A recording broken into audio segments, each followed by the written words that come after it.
नमस्ते दोस्तों, welcome to the 2 day online workshop on basics of stock market. ये 2 दिन का यूट्यूब वीडियो होने वाला है जो मैं पार्ट 1 और पार्ट 2 करके रिलीज करने वाला हूँ और ये इन डिटेल हर चीज़ के बारे में बात करेगा जो एक बिगनर को समझना चाहिए। टर्म्स हो गए, टर्मिनोलॉजीज हो गए एंड स्क्रैच से शुरुआत करेगा, तो आपको कोई प्री रिक्विजिट की भी ज़रूरत नहीं है। ये complete basics of stock market को कवर करेगा और by the end of the video आप समझ पाएंगे कि क्या कोई स्टॉक महंगा है, कोई सस्ता है, कैसे आइडेंटिफाई करना है कि कोई महंगा है, सस्ता है और कब उसे खरीदना चाहिए, क्या आइडियल प्राइस होना चाहिए उसका, ये सब के बारे में डिस्कस करेंगे। और मैं आपको डेमो भी दिखाने वाला हूँ कि how to pick stocks for long term. जी हाँ, बहुत ही सिंपल तरीके से सिखाने वाला हूँ। मेरा नाम है कल्याण कुमार बिस्वाल। मैं NISM सर्टिफाइड एडवाइज़र हूँ। अनअकैडमी के साथ वर्कशॉप्स बनाता हूँ और मेरा वर्कशॉप काफ़ी लोगों ने सराहा है। मेरा इंग्लिश वर्कशॉप का लिंक डिस्क्रिप्शन में है। अगर आपको you are not very comfortable with Hindi, then you can take the English workshop, जिसका लिंक मैंने डिस्क्रिप्शन में डाला है। मैं टॉप 50 क्रिएटर्स में भी आ चुका हूँ। तो वो वर्कशॉप के बाद मुझे कई लोगों ने कांटेक्ट किया, DM किया और उन्होंने बोला कि सर क्या एक पॉसिबल हो सकता है एक Hindi online basics of stock market workshop. तो मैंने बोला जी हाँ, क्यों नहीं हो सकता। तो इसीलिए ये यूट्यूब वीडियोस मैं 2 पार्ट में रिलीज़ करने वाला हूँ। हर एक पार्ट बहुत इंपॉर्टेंट है और प्लीज़ एंड तक देखिएगा इसे। अगर आप चाहें तो आप स्पीड बढ़ा के देख सकते हैं, बट स्किप मत करिएगा इसे। और पेन और पेपर लेके बैठिए ताकि आप हर एक चीज़ का नोट्स बना सकें और इसे सीरियसली सीख सकें। चलिए कोर्स की बात करते हैं। ये वर्कशॉप किसके लिए बना है? कंप्लीट बिगनर्स के लिए। अगर आपको स्टॉक मार्केट के बारे में कुछ नहीं पता और या फिर थोड़ा बहुत भी आइडिया है मगर ज़्यादा कुछ नहीं पता है, तो ये वीडियो कम्प्लीटली आपके लिए है, कम्प्लीटली आपके लिए डिज़ाइन किया गया है। चलिए कंप्यूटर स्क्रीन की तरफ चलते हैं और सीखते हैं basics of stock market. Welcome दोस्तों। तो आज हम स्टॉक मार्केट के बारे में बात करेंगे इन डिटेल। समझने की कोशिश करेंगे कि स्टॉक मार्केट क्या है, कैसे चलता है, उसके बारे में टिप्स क्या है, ट्रिक्स क्या है, IPO क्या है, सब कुछ समझने की कोशिश करेंगे। ये 2 दिन का वर्कशॉप है और मैं 2 वीडियोस डालूंगा यूट्यूब पे, सो दैट आप पूरी तरह से बेसिक्स ऑफ स्टॉक मार्केट से क्लियर हो जाए। ठीक है, सब कुछ समझाऊंगा मैं in detail about stock market. So आपको सिर्फ पेशेंस रखना है एंड हो सके तो नोट भी करते रहना है। अगर आप नोट करोगे तो आपके लिए बेटर है, आपको ज़्यादा सीखने मिलेगा। इस प्रोसेस को एक पूरा लर्निंग एक्सपीरियंस की तरह लीजिए। तो सबसे पहले इस कोर्स का नाम, इस वर्कशॉप का नाम मैंने रखा है let's fall in love with stock market. जब पहला स्लाइड है इसका, तो why such a course name, ठीक है, एक्सप्लेनेशन पूछा जा रहा है। तो जैसे कि आप देख सकते हो कि स्टॉक मार्केट और इन्वेस्टर्स, स्टॉक मार्केट और इन्वेस्टर कई बार 99% टाइम खफा रहते एक दूसरे से। कई इन्वेस्टर्स जो होते हैं स्टॉक मार्केट से प्यार ही नहीं करते और प्यार करने का मतलब ये है कि उनको सिर्फ और सिर्फ रिटर्न से मतलब है। टू बी ऑनेस्ट, मैं समझता हूँ रिटर्न्स इंपॉर्टेंट है, मगर और भी बहुत सारी पैरामीटर्स है जो कीप इन माइंड रखने की ज़रूरत है। Investors for is that matter हमेशा कोशिश करते हैं कि हमें कम से कम टाइम पे ज़्यादा से ज़्यादा प्रॉफिट हो जाए। तो ये सबसे बड़ी गलती है। और दूसरी गलती सबसे बड़ी ये है कि वो अपने लर्निंग को टाइम नहीं देते। वो चाहते हैं कि जैसे ही हमने स्टॉक मार्केट में कदम रखा हम तुरंत अमीर बन जाए, तुरंत मिलियनेयर बन जाए, तुरंत हमें कोई ऐसा स्टॉक मिल जाए जो तुरंत मल्टीबैगर हो जाए, और वो भी पेनी स्टॉक से एक्सपेक्ट करते हैं। ये सबसे बड़ी गलती है, ठीक है। और जब उन्हें लॉस होता है, जब पहली बार उनके रिटर्न्स नेगेटिव में जाते हैं, that's when they curse stock market. बोलते हैं कि ये गैम्बल है, ये कैसे है, ये सही नहीं है। और फिर उनका एग्जाम्पल दिया जाता है हर एक इंडियन फैमिली में, हर एक घर में, कि देखो फलाना चाचा ने पैसे लगाए थे स्टॉक मार्केट में, उनके पैसे डूब गए, वो रातों रात अमीर थे, गरीब हो गए एंड ऑल दैट। तो ये एक रनिंग जोक चल रहा है। और इंडियन स्टॉक मार्केट जो है वो हमेशा एक गैम्बल की तरह ही देखा जाता है कई इंडियन फैमिलीज़ में। आई एम श्योर कि अगर आप भी इसे देख रहे हैं तो आपके मम्मी पापा ने भी कहीं ना कभी आपको बोला होगा कि दूर रहना इस चीज़ से, बड़ा गैम्बल वाला चीज़ है, सही नहीं है। तो मैं आपका आज वो डाउट कम करने वाला हूँ। मैं आपको दिखाने वाला हूँ कि ये बिल्कुल भी गैम्बलिंग नहीं है। अगर आप एक रिस्क ले रहे हो, कैलकुलेटेड रिस्क ले रहे हो, तो कैसे गैम्बलिंग, मैं आपको आज एक्सप्लेन करूँगा। और मेरे साथ रहिए इस पूरे वर्कशॉप में एंड आई प्रॉमिस यू कि मैं आपके हर एक डाउट को क्लियर करूँगा। कमेंट्स में डालिए आपके डाउट्स। मेरे IDs दिया हुआ है, इंस्टाग्राम का, मेरा ट्विटर का, फेसबुक का, सब में you can reach us and जो भी आपके डाउट है मैं सब सॉल्व करूँगा, आपको मेंटर भी करूँगा। बट मेक श्योर कि आप इसको पूरा देखें। अच्छा लगा तो लाइक, शेयर, सब्सक्राइब भी कर सकते हैं। तो चलिए शुरू करते हैं। तो सबसे पहला, ये है मेरे आइडल वॉरेन बफेट, और शायद आपके भी बन जाने चाहिए क्योंकि ये one of the best best disciplined investor है। मैं डिसिप्लिन इसलिए कह रहा हूँ कि इनसे ज़्यादा भी पैसे लोगों ने बनाए हैं, मगर जिस डिसिप्लिन के साथ इन्होंने स्टॉक मार्केट में 11 साल से इन्होंने स्टॉक मार्केट में इन्वेस्टिंग करना शुरू किया। इतनी छोटी उम्र से वो स्टॉक मार्केट को समझने लगे थे और उसके बाद उन्होंने इन्वेस्ट करना शुरू किया और बाय द एज 60 साल की उम्र में उन्होंने बेसिकली 60 साल के बाद एक्चुअल पैसा कमाना शुरू किया। तो आज भी उनके पास कुछ $100 बिलियन का वेल्थ होगा, जिसमें से 90%, I am not kidding you, 90% wealth उनका 60 ईयर्स के बाद आया। This is the power of compounding. By the way, compounding को भी समझेंगे तो उनका बेसिकली 2 रूल्स है। Rule number 1, never lose your money, ठीक है, जैसे कि आप देख सकते हैं। रूल नंबर 2 है, never forget about rule number 1। तो बहुत ही क्लियर भाषा में उन्होंने कहा है कि भले कुछ भी हो जाए, पैसे लूज़ नहीं करने हैं, नेगेटिव में नहीं जाने चाहिए रिटर्न्स। कैसे नेगेटिव में नहीं जाएगा? अगर आप स्टॉक मार्केट को समझोगे, अगर आप समझोगे कि इसका पर्पस क्या है, किसी भी इन्वेस्टमेंट करने का क्या मोटिव है, आपकी रिस्क प्रोफाइलिंग क्या है, आपके गोल्स क्या है, then I promise you, then you will never lose your money. बहुत लोग क्या करते हैं, जल्दी जल्दी में रहते हैं, 1 महीने के लिए, 2 महीने के लिए, 3 महीने के लिए पैसा लगाते हैं और सोचते हैं कि वो लखपति बन जाएंगे। नहीं होता ऐसा। 1 महीने, 2 महीने में, 3 महीने में किसी को भी नहीं पता कि रिटर्न्स कैसे आने वाले हैं, कंपनी कैसे परफॉर्म करने पड़ती। मगर लॉन्ग टर्म में you can focus on company, you can focus on their growth, you can understand कि वो कैसे काम कर रही है, मैनेजमेंट कैसे काम कर रही है। अच्छा खासा टाइम मिला है अब उनको काम करने के लिए, तो रिस्क कैलकुलेटेड हो जाता है और रिटर्न्स इनएविटेबल हो जाता है, जो कि मिलेगा ही मिलेगा आपको। तो ये बहुत इंपॉर्टेंट पैरामीटर्स है समझने के लिए। तो चलिए आगे बढ़ते हैं। तो हमने बहुत स्टार्टिंग में डिस्कस किया कि हमने इस वर्कशॉप का नाम let's fall in love with stock market क्यों रखा। तो इसके रखने का भी पर्पस था, तो ये समझना ज़रूरी है कि स्टॉक मार्केट को आपसे प्यार करना पड़ेगा और आपको स्टॉक मार्केट से। स्टॉक मार्केट आपसे कैसे प्यार करेगा? बहुत सिंपल है, आपको अच्छे रिटर्न्स देके, आपको डिसिप्लिन इन्वेस्टर बना के। आप स्टॉक मार्केट से कैसे प्यार करेंगे? इन 3 तरीक़ों से।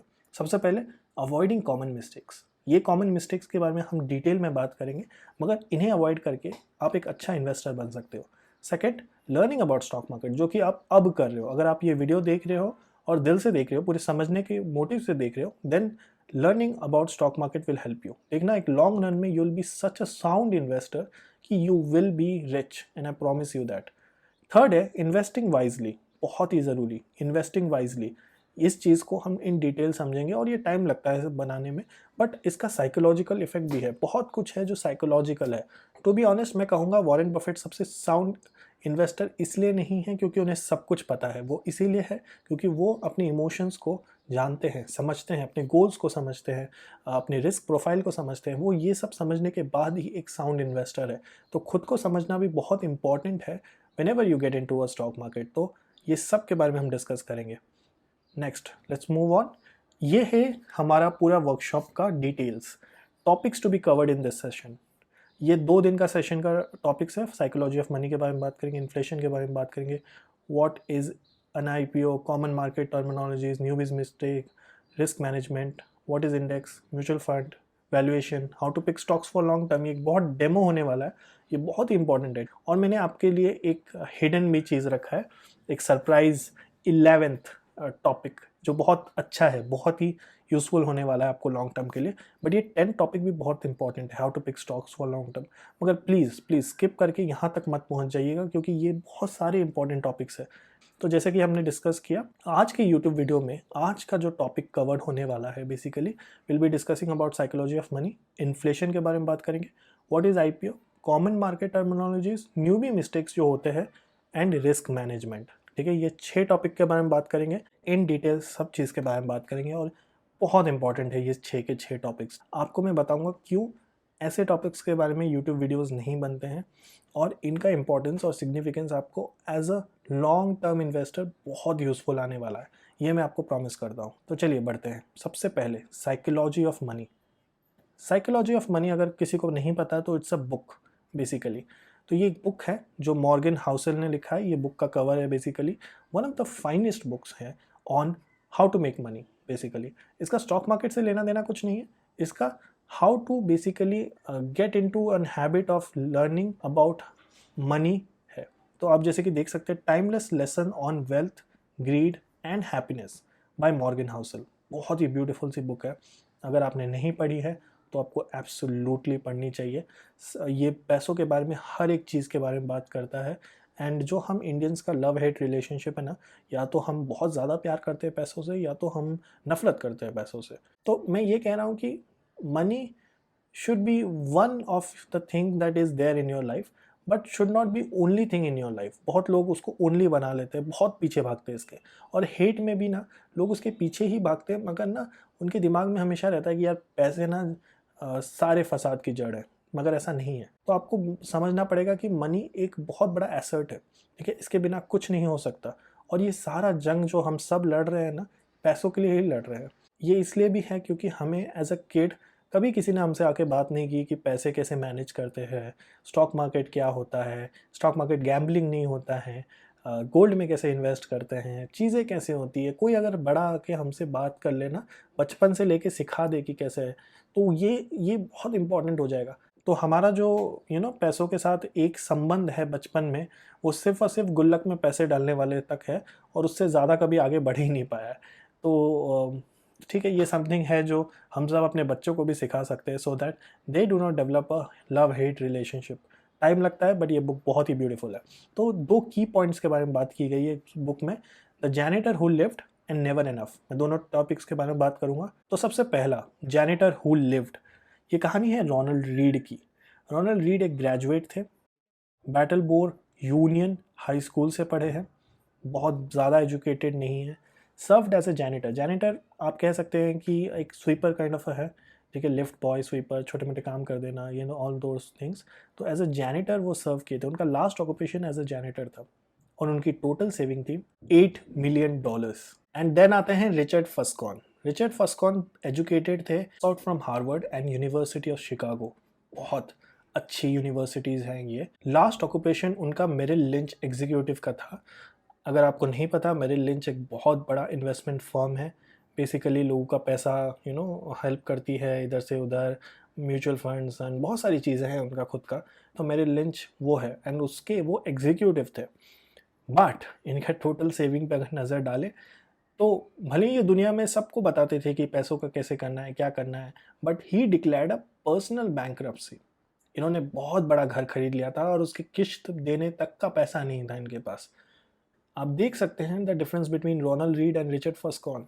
रोनाल्ड रीड पढ़े लिखे नहीं थे, मगर उनको पैसों के साथ उनका बहुत अच्छा रिलेशनशिप था। वेराज रिचर्ड फस्कॉन दुनिया के बेस्ट यूनिवर्सिटी हार्वर्ड से पढ़े थे, मगर क्या था उनका पैसों के साथ रिलेशनशिप? वही लव हेट रिलेशनशिप। इसलिए उनको पैसों की अहमियत नहीं समझी, भले वो कितना भी कमा रहे हो, मगर आपके कमाने पे सारे पावर नहीं है, आपकी सेविंग पावर भी बहुत अच्छी होनी चाहिए। तो रोनाल्ड रीड ने बहुत अच्छा सेव किया, उन्होंने समझ लिया कि पैसों का अहमियत ज़्यादा नहीं रखूंगा मैं अपनी लाइफ में, कोई बहुत महंगी गाड़ी नहीं चाहिए मुझे खुश रहने के लिए। $8 मिलियन, अगर आप गूगल करेंगे ना रोनाल्ड रीड को, तो आपको पता चलेगा कि वो एक लाइब्रेरी से किताबें पढ़ते थे। लास्ट क्लास में उन्होंने स्टॉक मार्केट में इन्वेस्ट करना शुरू किया था with the help of A CA, और इनफैक्ट $8 मिलियन उनके बैंक अकाउंट में थे, वो मरने के बाद पता चला लोगों को। उनकी फैमिली तक को नहीं पता था इनके पास $8 मिलियन है। जस्ट इमेजिन, बस उनके सीए और उनको पता था कि रोनाल्ड रीड के पास इतना पैसा है, और उसमें से भी काफ़ी बड़ा अमाउंट उन्होंने चैरिटी में दे दिया। तो जैसे कि आप देख सकते हो कि यही था रोनाल्ड रीड और रिचर्ड फस्कॉन की कहानी। तो आपने देख लिया, एजुकेशन का कोई रोल नहीं है पैसे सेव करने में, इन्वेस्ट करने में। तो ये बहुत बड़ा इंपॉर्टेंट पैरामीटर है समझने के लिए। तो जैनिटर हु लिव्ड के बारे में वो किताब में कहा गया है, तो बहुत ही अच्छी स्टोरी है ये, और बहुत अच्छा ज्ञान देती है आपको। फिर से एक कोट बाय वॉरेन बफेट जो कहते हैं, do not save what is left after spending but spend what is left after saving. तो सेविंग पे बहुत बड़ा इंपॉर्टेंस दिया गया है इस किताब में। टेक अवे 1 है कि सेव करिए। सेव करना एक हैबिट बननी चाहिए, एक डिसिप्लिन बनना चाहिए। अगर आपको पता है कि कैसे करना है तो बहुत आसान हो जाता है इन्वेस्टिंग करना भी। तो हमेशा आपको सेव करना है बिफोर स्पेंडिंग। तो आपको ध्यान रखना है, हमेशा अपने दिमाग में रखिए मेरे को इतना सैलरी आने वाला है, इतने से मैं इतना हमेशा सेव करूंगा, और उसके बाद जो बचेगा ना उसी से मैं स्पेंड करूंगा। अगर किसी टाइम ऐसा हो गया कि मेरी स्पेंडिंग ज़्यादा है, सेविंग का कुछ पोर्शन ले सकता हूँ, बट मुझे बहुत जल्दी समझना पड़ेगा मेरी नीड क्या है और मेरे वांट्स क्या है। हम नीड और वांट्स के ऊपर बात करेंगे आगे के चैप्टर्स में। तो चलिए नेवर इनफ के बारे में बात करते हैं। एक वीडियो मैं आपको दिखाता हूँ, और प्लीज इस वीडियो को अच्छे से देखिए। It's a very interesting phenomenon that you can hand somebody $2 million bonus and they're fine until they find out that the person next to them got $2.1 million, and then they're sick for the next year. मगर Warren Buffett ने कहा कि आप किसी को $2 million दे दो, वो तब तक खुश रहेगा जब तक उसे ये नहीं पता है कि उसके बाजू वाले को $2.1 मिलियन मिले हैं।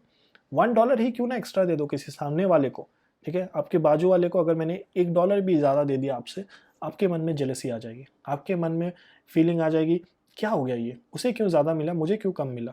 तो ये एक बहुत ही हेट रिलेशनशिप है। ये भी एक ईगो बोल सकते हैं या फिर एक जेलसी बोल सकते हैं। ये सब भी स्टॉक मार्केट में कहीं ना कहीं बीच में आ जाता है, इंसानों को एक बेटर ह्यूमन बीइंग बनने से रोकता है। तो ये सब लाइफ लेसन्स है जो इस बुक में इन डिटेल बताया गया है। तो modern society is good at doing 2 things, creating wealth, creating envy. हम दोनों के बारे में बात करेंगे, एक बार समझने की कोशिश करिए। तो बिल, एक एग्जांपल लेते हैं। बिल एक स्पेशलाइज्ड डॉक्टर है, he is a top 1% earner. 500K per year कमाता है, $500K कमाता है वो, $500,000 कमाता है वो साल का। उसके पास महंगी गाड़ी है, वो कहीं भी जाके रिजॉर्ट में रह सकता है, महंगे से महंगे आइलैंड में रह सकता है, घूम सकता है, फिर सकता है, कहीं भी वैकेशन पे जा सकता है। खुद की लॉन्ड्री या कुछ भी काम करने की जरूरत नहीं है, because he is top 1% earner. तो आप जैसे कि देख सकते हैं टॉप 1% अर्नर में वो आता है। प्रॉब्लम कहाँ आती है? प्रॉब्लम तब आती है जब उसका जो फ्रेंड है बेसिकली वो है stand. Stand CEO of a large company है जो 1% ऑफ 1% में आता है। तो जैसे कि आपने देख पाए, बिल 1% में था एंड स्टैन 1% ऑफ 1% में आता है। इनकी सैलरी $10 मिलियन है। आप जैसे कि देख सकते हैं $10 मिलियन अ ईयर, बहुत बड़ा अमाउंट है ये। Ideally stand should be very happy, अपने स्पेस पे बिल को भी हैप्पी होना चाहिए, मगर बिल कहीं ना कहीं एनवी रखता है स्टैन से, बार बार अपने आप को कंपेयर करता है क्योंकि स्टैन उसका दोस्त है, ठीक है। कहीं ना कहीं वो कंपैरिजन आ जाता है। और स्टैन किसको जानता है? स्टैन जानता है माइकल जॉर्डन को। अगर आप जानते हैं Michael Jordan one of the best basketball player था, एंड बिकॉज वो माइकल जॉर्डन को जानता है, Michael Jordan falls into 1% of 1% of 1%। वो $2 बिलियन का मालिक है। वेल्थ के बात करेंगे तो ये $2 बिलियन का मालिक है। ये $10 मिलियन सालाना कमाता है और ये $2 बिलियन के मालिक है। अभी मान लीजिए कि माइकल जॉर्डन को कुछ खरीदना है, एक जेट खरीदना है अपने लिए। जब वो जेट खरीद लेंगे, सबसे ज़्यादा जेलस कौन होंगे? स्टैन होंगे। स्टैन क्योंकि एक जेट अफोर्ड नहीं कर सकते अपनी सैलरी में, मगर वो कॉन्स्टेंटली अपने आप को माइकल जॉर्डन के साथ कंपेयर करते रहेंगे क्योंकि माइकल जॉर्डन ने वो खरीदा है। अब जो माइकल जॉर्डन है वो जानते हैं जेफ बेजोस को। Jeff Bezos 1% of 1% of 1% of 1%, $200 billion, one of the richest people. इस केस में कंसिडर करते हैं कि ही इज द रिचेस्ट। अभी तो इलॉन मस्क है, बट इट कीप्स चेंजिंग। तो अभी आप मान लीजिए माइकल जॉर्डन अगर खुद को हमेशा एनवी करते रहेंगे जेफ बेजोस के वेल्थ से, तो वो कभी खुश नहीं रह सकते। मान लीजिए जेफ बेजोस ने एक बहुत बड़ा शिप खरीदा, वो खरीद सकते हैं, इतना पैसा है उनके पास। तो अब यहाँ देखिए, बिल जो एक डॉक्टर है, वो लाइफ के सारे एमिनिटीज को अफोर्ड कर सकता है, टॉप 1% अर्नर है दुनिया का। Still he is constantly comparing himself with Stan. Stan constantly compare कर रहा है खुद को माइकल जॉर्डन से, माइकल जॉर्डन constantly compare कर रहा है जेफ बेजोस को। There's always a bigger fish unless you are Jeff Bezos. तो आई एम assuming कि आप में से कोई भी जेफ बेजोस नहीं है, तो आप क्या कभी खुश नहीं रहेंगे? सी, हमेशा एक एनवी वाला स्टेट क्रिएट हो रहा है। तो रिमेंबर मैंने कैसे कहा था, क्रिएटिंग वेल्थ, क्रिएटिंग एनवी। ये जो तरीका है ना, ये मॉडर्न सोसाइटी का तरीका है टू मेक यू बाय मोर। कई चीज़ें तो आपको चाहिए भी नहीं और आप खरीदते रहते हो। क्यों? क्योंकि सोसाइटी में हमें अपना एक नया पिक्चर प्रेजेंट करना है, हमें अपने दोस्तों को बड़ी गाड़ी दिखानी है, किसी को इम्प्रेस करना है। खुद से हम we are not trying to be happy, we are trying to live another life. हम किसी और को देख के, आजकल इंस्टाग्राम पे भी बहुत लोग एक दूसरे को देख के ऐसी चीज़ें खरीद रहे हैं जो शायद उन्हें चाहिए भी नहीं थी, मगर एक नीड क्रिएट होता रहा और सोसाइटी उसी नीड के ऊपर फल फूल रही है। अगर हम अपने नीड्स और वांट्स को सेपरेट करना सीख जाएं, समझ जाएं कि क्या इंपॉर्टेंट है, तो बहुत आसान हो जाएगा लाइफ में। तो तुरंत समझते हैं रूल ऑफ 72 क्या है। मान लीजिए मैं ये हूँ, मेरे पास 10 लाख रुपए हैं और मुझे ये 20 लाख रुपए की गाड़ी खरीदनी है। तो मैं अपनी इन्वेस्टिंग 10 लाख कैसे रिटर्न्स कमा सकता हूँ सो दैट इसको मैं खरीद पाऊँ। मतलब बेसिकली मैं 10 लाख किधर लगाऊँ जिसके रिटर्न से मैं कितने साल में ये गाड़ी खरीद सकूँ, ये मैं समझने की कोशिश करता हूँ। तो मान लीजिए मेरे पास 4 ऑप्शन है, सेविंग्स बैंक में रखने का, फिक्स डिपॉजिट करने का, गोल्ड में इन्वेस्ट करने का, इक्विटी में इन्वेस्ट करने का। इक्विटी मतलब स्टॉक मार्केट की बात हो रही है। चलिए सेविंग्स की बात करते हैं। अगर 3 से 4% आपको सेविंग्स बैंक अकाउंट में मिल रहा है तो आप 72 डिवाइड बाई 3 24 ईयर्स में इस गाड़ी को खरीद सकते हैं। चलिए फिक्स डिपॉजिट की बात करते हैं। जैसे कि आप देख सकते हो फिक्स डिपॉजिट पे मेरा कर्सर है, तो 6 से 7% आपको मिलता है फिक्स डिपॉजिट में। नंबर ऑफ ईयर्स है 72 डिवाइड बाई 6, मैंने ये वाला लिया है। जब भी आप 72 डिवाइड बाई कुछ भी नंबर करोगे तो आपको पता चल जाएगा बेसिकली कितने साल में आपका पैसा डबल होने वाला है। तो ये 12 साल जो दिख रहे हैं ना, 12 साल में मेरे 10 लाख रुपए 20 लाख रुपए बन जाएंगे और मैं ये गाड़ी अफोर्ड कर पाऊंगा। 12 साल लग जाएंगे, बहुत ही बड़ा टाइम फ्रेम है बेसिकली। 24 से तुरंत 12 हो गया। अब गोल्ड की बात करते हैं। गोल्ड में आपको 10 से 12% रिटर्न मिल जाता है। 72 divide by 10, 7.2 years, not bad. 7.2 years is feasible. अब मैं इक्विटी की बात करता हूँ। 12 से 16% तो आपको यूं मिल जाएगा। तो 12 से 16% अगर आपको मिल रहा है, मैं बहुत ही लोअर मार्जिन 12 ले रहा हूँ, तो 12 हिसाब से 72 अगर आप डिवाइड करोगे 12 से, तो 6 साल में आप ये गाड़ी अफोर्ड कर सकते हो, जो कि अच्छी बात है, नॉट अ बैड थिंग। मतलब 6 साल में वेट कर सकता हूँ इतनी अच्छी गाड़ी चलाने के लिए। तो आप देख रहे हैं 72 को रिटर्न से डिवाइड कर दीजिए, आपको पता चल जाएगा कि आपके पैसे कितने साल में डबल होने वाले हैं। तो अगर आपको एक गोल सेटअप करना है, फॉर एग्जांपल चाइल्ड्स मैरिज है, 5 लाख रुपए आज मेरे पास है और मुझे नेक्स्ट 5 साल में 10 लाख रुपए करने हैं उसको, तो उस हिसाब से आपको समझना पड़ेगा कि आपको कौन से इनमें से 4 में से चीज़ों में लगाना पड़ेगा, सो दैट आपके पैसे नेक्स्ट 5 साल में डबल हो जाए। Now you are getting the gist of it. आगे बढ़ते हैं। तो रूल ऑफ 72 बेसिकली आपको बताएगा कि आपके पैसे कितने जल्दी डबल होने वाले। Next, age rule. Age rule की बात करते हैं। एज रूल को समझने के लिए सबसे पहले हमें समझना पड़ेगा कि डेट क्या होता है और इक्विटी क्या होता है। डेट हमने बात की, एक फंड होता है जो इन्वेस्ट करता है बॉन्ड्स में। गवर्नमेंट सिक्योरिटीज हो सकता है, बॉन्ड्स हो सकता है, ठीक है। फॉर एग्जांपल आज गवर्नमेंट को एक ब्रिज बनाना है, तो वो एक बॉन्ड जारी कर देगा जिसमें एक फिक्स्ड रिटर्न देगा लोगों को, और लोग उसमें इन्वेस्ट कर सकते हैं। काफ़ी सेफर होता है डेट कंपेयर करेंगे इक्विटी से। तो क्यों? क्योंकि इक्विटी मार्केट थोड़ा अप डाउन फ्लक्चुएशन थोड़ा ज़्यादा होता है कंपेयर टू डेट। डेट में आपको एक फिक्स्ड बोल देंगे कि इतना देने वाले हैं, और उसमें भी गवर्नमेंट के जो डेट होते हैं वो कभी भी आप कह सकते हैं डिफ़ॉल्ट नहीं होते। तो उस हिसाब से इक्विटी से वे वे वे बेटर है debt, only if you consider safety stand up point से। Equity on the other hand debt से ज़्यादा रिटर्न्स कमा के आपको दे सकता है। तो अब हम एज रूल को समझने की कोशिश करेंगे। मान लीजिए मैं 30 साल का हूँ, 100 माइनस 30 ये मेरा एज है, आपका जो भी एज है आप उसमें डालिए। इक्विटी एलोकेशन उतना होना चाहिए। इसका मतलब ये है कि स्टॉक मार्केट में 70% मेरा वेल्थ जाना चाहिए, 30% मैं डेट में लगाना चाहिए। क्यों मैं ऐसा बोल रहा हूँ? क्योंकि डेट जो है ना वो सेफर है। आज अगर मेरा एज 30 है तो मेरी लाइफ में रिस्क ले सकता हूँ, मेरे पास फिर भी टाइम है, मैं पैसे कमा सकता हूँ। बट अगर मैं वहीं 60 साल का हूँ तो मेरा 100 माइनस 60, 40% इक्विटी में जाएगा और 60% डेट में जाएगा। क्यों? क्योंकि मैं थोड़ा डर गया हूँ। मैं लाइफ में अब इतना रिस्क नहीं लेना चाहता, मेरे पास बहुत अपॉर्चुनिटी नहीं है पैसे कमाने के, तो मेरा एलोकेशन ऐसे होना चाहिए। तो आप समझिए कि आपका एज क्या है और उस हिसाब से आप इक्विटी एलोकेशन करिए। ये नहीं कि आपके पास अगर 1 करोड़ रुपए है या 50 लाख है या 10 लाख है, आपने उठाया और डायरेक्ट इक्विटी मार्केट में डाल दिया। बहुत रिस्की है अगर आपको समझता नहीं है कि इक्विटी मार्केट वर्क कैसे करता है। तो समझने वालों को भी पता है कि कितना रिस्की है। आज भी वॉरेन बफेट को भी पूछेंगे तो वो नहीं बता पाएंगे कि नेक्स्ट कौन सा स्टॉक ऊपर जाने वाला है। कुछ भी कभी भी हो सकता है। इसीलिए आपके रिस्क प्रोफाइल को एनालाइज करना पड़ेगा और समझना पड़ेगा कि एज के फैक्टर से आप ये कर सकते हैं। ये सब रूल्स यूनिवर्सल रूल है, ये मेरे बनाए हुए रूल नहीं है। गूगल कर सकते हैं आप, आपको पता चल जाएगा। Age rule, rule of 72 world wide universally accepted rules है। ये आपको बेसिकली एक तरीका बताते हैं कि किस तरीके से आपको इन्वेस्ट करना चाहिए, ठीक है। मोटा मोटी आप कह सकते हो कि इसको फॉलो किया जा सकता है। इसमें फिर और भी बहुत सारी चीज़ें आप ऐड कर सकते हैं, बट एक जनरल आइडिया आपको दे देता है कि कितना और कैसे इन्वेस्ट करना चाहिए। तो ये हो गया second age rule. I hope आप समझ चुके हैं इस चीज़ को। नेक्स्ट 50-30-20 रूल बहुत इंपॉर्टेंट रूल है। सेविंग से डील करता है ये। हमने पहले ही बात की है सेविंग्स कितना इंपॉर्टेंट है। 50% बेसिक नीड्स की तरफ जानी चाहिए आप। 50-30-20 आपके सैलरी, आपके इनकम, सबके इसके हिसाब से है। मान लीजिए मेरी सैलरी 100 रुपये है, इजी कैलकुलेशन के लिए मैंने 100 रुपीज़ समझ ली। मेरे बेसिक नीड्स की तरफ जो हो गया खाना, इलेक्ट्रिसिटी बिल, घर का रेंट देना, पेट्रोल, ये सब बेसिक नीड्स है। 50% मेरे सैलरी का उसमें जाना चाहिए, मतलब 50 रुपये। वॉन्ट्स और कंफर्ट उसकी तरफ 30% जाना चाहिए और 20% जाना चाहिए सेविंग्स की तरफ। मतलब 30 रुपये गए मेरे वॉन्ट्स एंड कंफर्ट, नेटफ्लिक्स हो गया, लोनावला हो गया, कभी बाहर चले गए खाने के लिए, दोस्तों से मिल लिया, पार्टी कर ली, ये 30%। लाइफ को एंजॉय भी करना चाहिए। ऐसा नहीं है कि सारे पैसे लो स्टॉक मार्केट में डाल दो, नहीं, बिल्कुल भी नहीं। थोड़ा लाइफ को एंजॉय भी करना चाहिए। तो वॉन्ट्स 30% है और 20% सेविंग्स की तरफ है। देखिए 20% सेविंग्स एंड इन्वेस्टमेंट कैसे डिवाइड होना चाहिए। सबसे पहले तो 6 महीना इमरजेंसी फंड अपने लिए क्रिएट कर लीजिए। 6 से 1 साल तक हो सकता है, आप जितने कंफर्टेबल हैं, जितने आपका जॉब कितना सेफ्टी आपको प्रोवाइड कर रहा है उसके हिसाब से, बट मिनिमम ऑफ मिनिमम 6 महीने का इमरजेंसी फंड आपके बैंक अकाउंट में होने ही चाहिए। आज आपको समझना पड़ेगा कि एक महीने में मुझे चलने के लिए कितना रुपए चाहिए।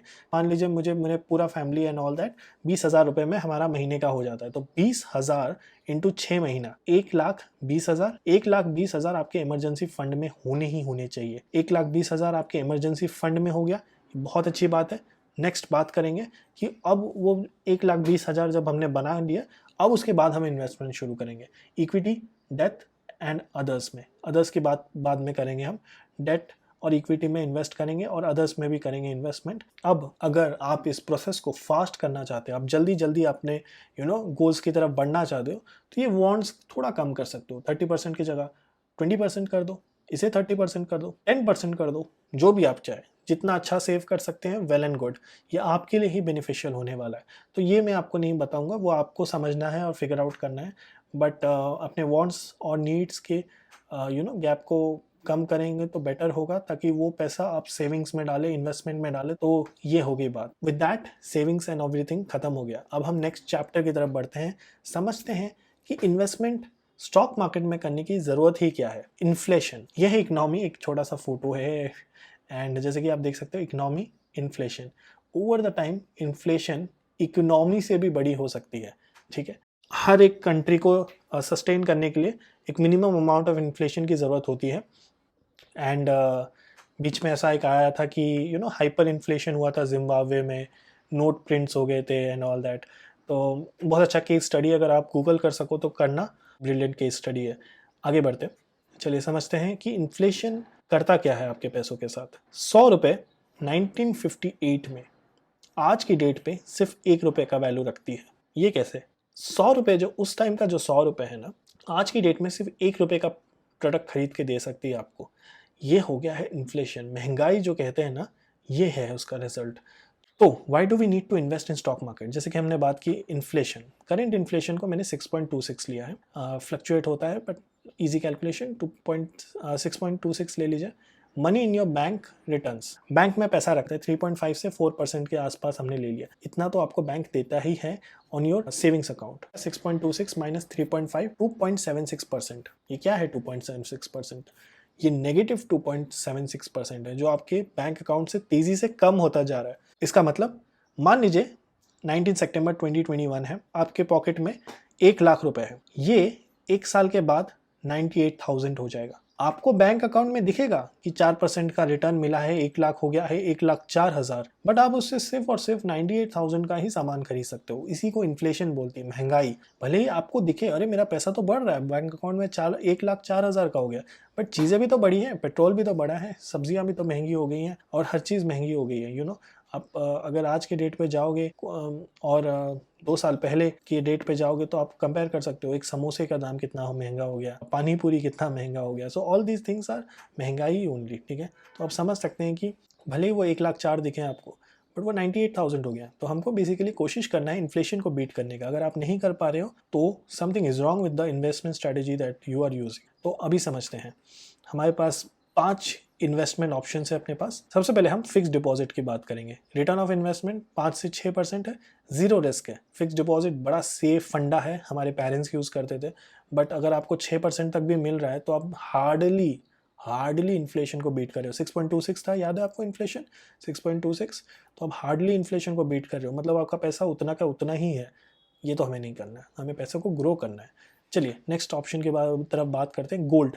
रिटर्न ऑफ इन्वेस्टमेंट मिल रहा है 10 से 12%, मीडियम रिस्क है। गोल्ड एक बहुत ही अच्छा कम्योडिटी है एंड लोग उसको बहुत इज्जत की नज़रों से देखते हैं। मैं ये कहूँगा कि थोड़ा इन्वेस्टमेंट गोल्ड की तरफ जाना चाहिए। तो 10 to 12% आपको मिलता है, मीडियम रिस्क है, बढ़िया चीज़ है। थोड़ा सा आपका डाइवर्सिफिकेशन के नाम पे थोड़ा गोल्ड में भी इन्वेस्टमेंट होना चाहिए। रियल एस्टेट की बात करते हैं। सबसे पहले तो इतना ही हाई इनिशियल इन्वेस्टमेंट है रियल एस्टेट का कि to be honest most of the Indians can not afford to do that. हम घर खरीदते हैं मगर हमने बहुत कम है जो इन्वेस्टमेंट के लिए घर खरीदते हैं, बहुत ही कम लोग। अनफॉर्चुनेटली ये फैक्ट है, मगर रियल एस्टेट में अगर आप इन्वेस्ट कर सकते हो और दाम जगह का बढ़ रहा है, देन व्हाई नॉट। देन आता है स्टॉक मार्केट, जो आपको 12 से 16% देता है। मीडियम हाई रिस्क है। क्यों मीडियम हाई रिस्क बोल रहा हूँ? क्योंकि इट डिपेंड्स आप कौन सी कंपनी में लगा रहे हो एंड ऑल दैट, हम सब डिटेल में बात करेंगे। बट 12 से 16% आपको रिटर्न्स मिलता है इस पे, तो ये भी अच्छा ऑप्शन है आपके पास। चलिए फाइनली क्रिप्टो करेंसी की तरफ जाते हैं। क्रिप्टो करेंसी भी एक तरीका है पैसे इन्वेस्ट करने का। क्या मैं आपको क्रिप्टो करेंसी में इन्वेस्ट करने की सलाह दूंगा? बिल्कुल दूंगा, मगर सिर्फ और सिर्फ 10%, क्योंकि आप देख सकते हो रिटर्न ऑफ इन्वेस्टमेंट 350% है, बट टू वॉलेटाइल है, बहुत ऊपर नीचे जाता है। आज के दिन आपको दिख रहा है 10,000 का प्रॉफिट, कल को हो जाएगा वो 1,000 रुपये का प्रॉफिट। अब रात को चैन की नींद सोएंगे कैसे अगर इतनी वॉलिटिलिटी है आपके इन्वेस्टमेंट में? तो क्रिप्टो करेंसी पे एक small portion of your investment should go, but should not be a huge investment. Next, initial public offering. जैसे कि हमने बात किया था कि हम आईपीओ के बारे में बात करेंगे, बड़ा बज़ चल रहा है आजकल। लास्ट ईयर भी बहुत ही बज़ था, जोमेटो का था, नाइका का था, पेटीएम तो एक फ्लॉप आईपीओ निकला। बट ओवरऑल आईपीओ के सेक्टर में बोलेंगे तो बहुत ही ज़्यादा क्रेज़ था, ओवर सब्सक्राइब हुए जा रहा है वो। और इस साल भी बहुत सारे इनिशियल पब्लिक ऑफरिंग के लिए काफ़ी कंपनीज तैयार बैठी है। तो व्हाट इज़ एन आईपीओ? सबसे पहले डेफिनेशन की बात करेंगे। An initial public offering, IPO, is a first time a company issues shares to the public.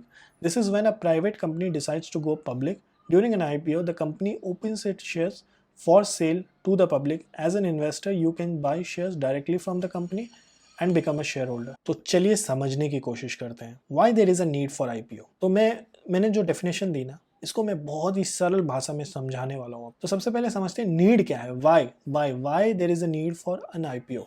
तो सबसे पहले कंसिडर करते हैं कंपनी है एबीसी कंपनी, उसको एक फैक्ट्री खोलनी है। अब वो फैक्ट्री के लिए पैसे तो लगेंगे, जो कि मनी हो गया। अब वो जाती है एक बैंक के पास, जैसे कि आप एरो में देख सकते हो, वो एक बैंक के पास जाती है। जो बैंकर्स होते हैं ना, बड़े बड़े लालची इंसान होते हैं, उनको बहुत हैवी इंटरेस्ट चाहिए। बोलते हैं 15% इंटरेस्ट के नीचे तो हम आपको देंगे ही नहीं, मतलब हम पैसा देने को तो तैयार है, बट 15% इंटरेस्ट पे। अब एबीसी कंपनी बड़ा टेंशन में आ गई, बोलती है अरे यार ऐसे कैसे कर सकते हैं। तो उन्होंने कुछ फाइनेंशियल एक्सपर्ट्स को बैठाया और पूछा कि हम क्या करें, कैसे पैसे जनरेट करें। तो उन्होंने बोला अरे आपकी एक बहुत ही प्रॉफिटेबल कंपनी है, सब कुछ तो सही चल रहा है, ऑन पेपर सब अच्छा दिख रहा है, why don't you go public. अब उन्होंने पूछा अरे पब्लिक वो क्या होता है? तो उन्होंने बोला आईपीओ के लिए करिए। तो आईपीओ एक तरीका है जिससे कॉमन लोगों से पैसे उठाया जा सकता है। अब ये देख रहे हैं, ये जनरल पब्लिक है, आप जनरल पब्लिक से एक एक शेयर उनको दे दीजिए, वो उस शेयर के बदले आपको पैसे देंगे, कोई इंटरेस्ट नहीं मांगेगा। कल को जब आपको प्रॉफिट होता है, उसी शेयर का प्राइस बढ़ेगा, आपके प्रमोटर्स को भी फायदा, आपको भी फायदा, लोगों को भी फायदा, सब अच्छा होगा। तो कंपनी डिसाइड करती है कि why not, let's go for the IPO. और आईपीओ में जाते ही कंपनी को पैसे मिल जाते हैं। अब हाउ इज आईपीओ कंडक्टेड, इसको समझते हैं। कंपनी एबीसी फिर से फाइनेंशियल एक्सपर्ट्स के साथ बैठती है, जिन्होंने गाइड किया उन्हें कि गो पब्लिक। पब्लिक होने के बाद लेट्स से वो एबीसी कंपनी को 10 भाग में डिवाइड किया। मैं बहुत रैंडमली बोल रहा हूँ, असली में नहीं डिवाइड करते हैं इसमें, बस ऑन पेपर मान लीजिए कि 10 पार्ट्स में डिवाइड किया मैंने कंपनी को। ABC is divided into 10 stocks and each of 10 rupees. इसका मतलब ये है कि 10 तो कंपनी के 10 स्टॉक्स में डिवाइड होते हैं। एग्जाम्पल के तौर पे मैं बोल रहा हूँ कि छोटे छोटे पार्ट्स में डिवाइड कर दिया जाता है। तो अभी 10 स्टॉक्स 10 रुपए ईच, तो मार्केट कैपिटलाइजेशन हो गया 10 इंटू 10 100 रुपीज़ का। इसका मतलब ये नहीं है कि कंपनी को डिवाइड कर दिया या फिर कोई और फैक्ट्री में कन्वर्ट कर दिया, नहीं। इसका मतलब ये है कि कंपनीज को बेसिकली डिसाइड किया गया कि कंपनी में इक्वल पार्ट्स होंगे और हर एक को शेयर बोला जाएगा। इजी कैलकुलेशन के लिए हमने इसको 10 शेयर्स बोले, हर एक शेयर का दाम 10 रुपये रखा, और इसी कैलकुलेशन से 10 इंटू 10 100 रुपीज़ मार्केट कैपिटलाइजेशन है। तो इस कॉन्सेप्ट को ही बोलते हैं, जितने स्टॉक्स होते हैं और हर एक स्टॉक कितने रुपए के हैं, उसको अगर आप मल्टीप्लाई कर दो ना, तो कंपनी का टोटल कैपिटलाइजेशन 10 इंटू 10 100 रुपीज़ है इस कंपनी के लिए। बहुत ईजी कैलकुलेशन है। हाउ आईपीओ इज कंडक्टेड का पार्ट 2 समझते हैं। अब कंपनी के 100 रुपए के वैल्यूएशन है। अब ओनर्स और प्रमोटर्स अपने पास 60 रुपए रखते हैं, क्योंकि अगर उन्होंने सारे के सारे शेयर्स मार्केट में डाल दिए, तब तो कल को आधे शेयर खरीद के 50% कोई खरीद के बोलेगा मैं कंपनी का मालिक हो गया एबीसी। वो तो नहीं चाहती ना। ओनर्स और प्रमोटर्स अपने पास 60 रुपए का तो रखेंगे। 60 मतलब हर एक का दाम 10 रुपए था, तो 1 2 3 4 5 6, तो 6 पार्ट्स वो अपने पास रखते हैं। और 40 रुपए का, जो कि 4 स्टॉक्स है, उसको पब्लिक कर देते हैं। अब पब्लिक करने के बाद आईपीओ होता है और हर एक पर्सन को एक एक अलॉटमेंट हो जाती है। ये बहुत ही छोटा सा एग्जांपल ले रहे हैं, ये लार्ज स्केल में होता है। तो अभी हर एक आदमी के पास एक एक ABC शेयर के स्टॉक आ गया है, हर एक का दाम 10 रुपये है। ये जो 40 रुपये उनको मिले ना, ये डायरेक्ट ABC के पास चले गए। ABC ने 40 रुपये का नया एक फैक्ट्री नया खोल लिया, जैसे कि हमने डिसाइड किया था यही फैक्ट्री खोलना था उन्हें, इसी के लिए तो वो बैंक के पास गए थे। अब पब्लिक से जो पैसा मिला उससे उन्होंने फैक्ट्री खोल ली, बस खत्म बात। अब समझते हैं what is a stock market. अब ABC कंपनी ने अपने नए फैक्ट्री के साथ प्रॉफिट को डबल कर लिया। नई फैक्ट्री आई, जब उनकी उत्पादन बढ़ी तो उनके प्रॉफिट्स में भी इजाफा हुआ, और जो क्वार्टरली रिपोर्ट आया उसमें पता चला कि इनके जो प्रॉफिट्स है वो डबल हो गए। अब इससे क्या हुआ कि न्यूज़ रिपोर्ट्स में कहा गया ABC का जो प्रॉफिट है वो बढ़ गया, जो रिपोर्ट में जो सच है वो सब बताया गया ABC में। तो ये रिपोर्ट देखने के बाद demand for ABC stock increase हो गया। अब स्टॉक मार्केट में लिस्टेड है ABC कंपनी, तो आप जैसे कि देख सकते हो कि डिमांड बढ़ गया, सप्लाई उतना ही है। 4 ही स्टॉक अभी तक मार्केट में है और 4 ही स्टॉक के लिए बहुत डिमांड बढ़ गया, अब लोग खरीदना चाहते हैं। तो सबको लगता है कि ABC कंपनी तो कमाल की कंपनी है और काफ़ी अच्छा प्रॉफिट कर लिए, फ्यूचर में हमें और पैसे कमा के देगी, तो उसका डिमांड बढ़ गया। तो 10 रुपये का स्टॉक जो है ना वो 20 रुपये हो गया। क्यों? क्योंकि डिमांड बढ़ गया। डिमांड एंड सप्लाई, हमेशा कोई भी चीज़ का दाम बढ़ाने में डिमांड और सप्लाई बहुत बड़ा रोल प्ले करती है। आज के डेट में अगर सोने का डिमांड कम हो जाए ना तो सोने का भाव भी गिर जाएगा। गोल्ड की बात कर रहा हूँ मैं, अगर गोल्ड का price all of a sudden increase हो रहा है, इसका मतलब ये है कि उसका डिमांड इंक्रीज हो रहा है। तो same goes for stock market as well. Demand and supply underlying asset है डिसाइड करने में कि स्टॉक का प्राइस क्या होने वाला है। तो आप जैसे कि देख सकते हो 10 रुपये का स्टॉक 20 रुपये इसीलिए हुआ क्योंकि ABC ने प्रॉफिट कमाया, उसको रिपोर्ट किया गया, लोगों में क्रेज बढ़ा, डिमांड एंड सप्लाई उस फंडा को यूज़ किया गया, डिमांड बढ़ा, सप्लाई तो उतना है, तो उसके वजह से स्टॉक प्राइस बढ़ गया, 10 रुपये से 20 रुपये हो गया। तो A के पास एक स्टॉक था, उसने क्या किया, B को बेच दिया 20 रुपये में। तो A makes a profit of 10 rupees. अभी मैं ब्रोकरेज वगैरह बीच में नहीं डाल रहा, तो सिर्फ और सिर्फ इतना कॉन्सेप्ट को याद रखिए कि 20 रुपये का बेचा, देर उसके बाद भी ब्रोकरेज वगैरह लगता है, बट वो सब बात की बात है। तो 10 रुपये का स्टॉक उन्होंने 20 रुपये में बेचा, A ने 10 रुपये का प्रॉफिट कमाया, वो खुश हो गई। अब B ने 20 रुपये का स्टॉक को 25 रुपये में बेचा, 5 रुपये का प्रॉफिट, और वो भी खुश हो गया। तो इसी को स्टॉक मार्केट बोलते हैं। A B को बेच रही है, B C को बेच रहा है। तो बेसिकली क्या बेच रहे हैं वो एक दूसरे को, स्टॉक्स बेच रहे हैं। तो स्टॉक बेच रहे हैं, तो ये एक मार्केट बन गया है बेसिकली, जहाँ पे लोग एक दूसरे से स्टॉक खरीद रहे हैं और बेच रहे हैं। तो इसमें बेच और खरीद क्या रहे हैं, स्टॉक, इसीलिए इसे स्टॉक मार्केट बोलते हैं। दैट्स इट, बस यही हो गया स्टॉक मार्केट। चलिए, अब ये समझने के बाद हम समझते हैं कॉमन मार्केट टर्मिनोलॉजीज। ठीक है, ये बहुत समझने की इम्पोर्टेंस है क्योंकि कई चीज़ें हैं जो हम देखते हैं न्यूज़ में और हम समझ नहीं पाते। तो इसीलिए ये जो आप देख रहे हैं स्क्रीन के साइड में, ये मोबाइल में HDFC सिक्योरिटी का पेज है, ये एशियन पेंट्स मैंने खोल रखा है, और हम समझने की कोशिश करेंगे ये जो मार्केट टर्मिनोलॉजीज हैं, जैसे NSE BSE, volume, open price, close price, intraday, 52 high low, market capitalization, EPS, ये सबको हम समझने की कोशिश करेंगे ताकि आप कल किसी से बात करो या फिर आपको अगर कोई बिजनेस न्यूज़ देख रहे हो तो आपको तुरंत सारी चीज़ें समझ में आ जाए।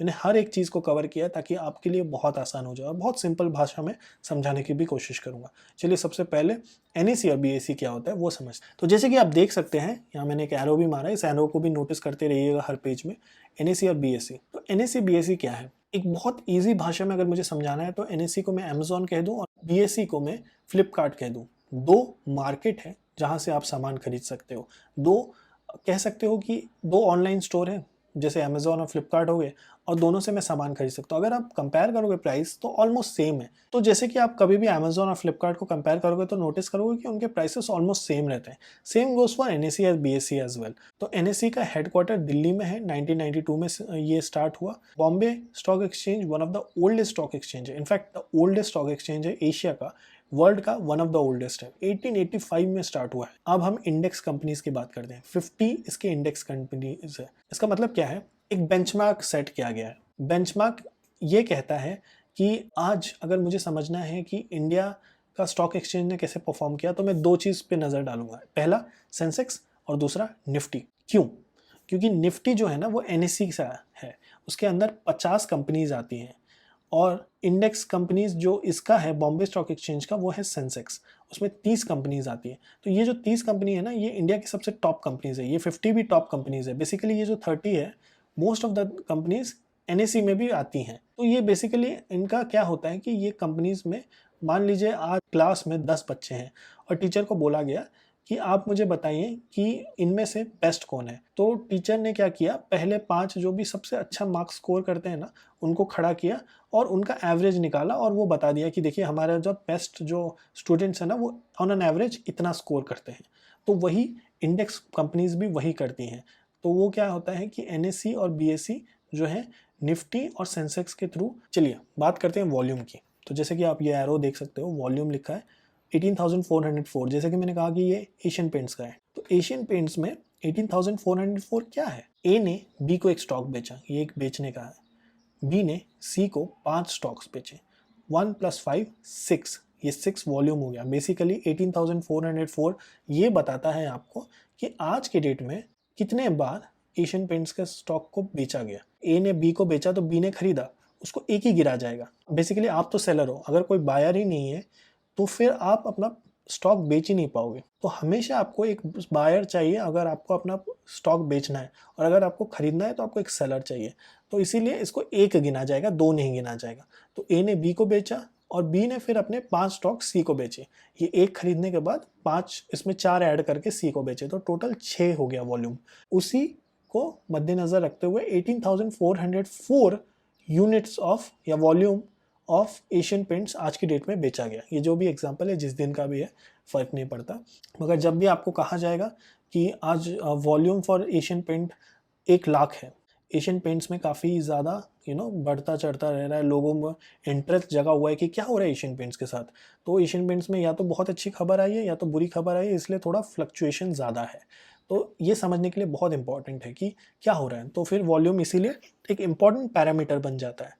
चलिए नेक्स्ट समझते हैं। ओके, तो चलिए डिस्कस करते हैं ओपन और क्लोज प्राइस क्या है। तो जैसे कि आप 2 एरोज देख सकते हैं, ओपन एंड क्लोज प्राइस। तो ओपन प्राइस जो है ना, देखिए हमेशा मार्केट ना 9:15 से 3:30 तक खुला रहता है। ये वीकेंड में बंद रहता है, वीकडे में खुला रहता है, और कोई पब्लिक हॉलीडे हुआ तब भी बंद रहता है। तो मंडे टू फ्राइडे। तो अगर हम आज के दिन की बात करते हैं, लेट्स से आज मंडे है, मंडे 9:15 के टाइम पे ओपन प्राइस 3,350 रुपये का एशियन पेंट्स खुला। तो जैसे ही मार्केट खुला 3,350 का एशियन पेंट्स मिल रहा था। एक शेयर ऑफ प्राइस का दाम था 3,350 रुपीज़, या उसका ओपन प्राइस। प्रीवियस क्लोज क्या है, 3:30 को फ्राइडे के दिन, 3:30 को, आज मंडे है, 3:30 को फ्राइडे के दिन पे 3,338 रुपीज़ पे बंद हुआ था एशियन पेंट्स। मतलब उस टाइम पे फिर डिमांड बढ़ा उसका वीकेंड में, और आप जैसे कि देख सकते हो 12 रुपये का इजाफा हुआ। तो 12 जैसे ही खुला मार्केट तो 12 रुपये का इजाफा हुआ। तो ये सप्लाई एंड डिमांड का ही खेल है। ऑफलाइन भी ऐसा नहीं है कि मार्केट खुला है तभी आप उसमें खरीद सकते हो, बेच सकते हो। आप अपना डिमांड तब भी अप्लाई कर सकते हो, आप तब भी दिखा सकते हो कि मैं इंटरेस्टेड हूँ एशियन पेंट्स में, और उसकी वजह से प्राइस ऊपर जाता है। इसी को सप्लाई एंड डिमांड का खेल बोलते हैं। इसीलिए तो आप समझ गए ओपन प्राइस क्या है, प्रीवियसली क्लोज प्राइस क्या है। इससे क्या पता चलेगा हमें ये पता चलेगा कि अच्छा चलो एशियन पेंट्स में डिमांड है, इसीलिए प्रीवियस क्लोज से थोड़ा ऊपर आज ओपन हुआ है। तो आपने जब भी मोबाइल खोला तो आपने तुरंत देखा कि एशियन पेंट्स का प्राइस बढ़ गया है, तो इसका मतलब ये है कि डिमांड बढ़ा है। तो कुछ तो गुड न्यूज़ हुई है वीकेंड में, जिसकी वजह से एशियन पेंट्स का दाम बढ़ा है। चलिए next, intraday low and high की बात करते हैं। इंट्राडे मतलब उसी दिन का लो एंड हाई क्या है, इसको समझना है।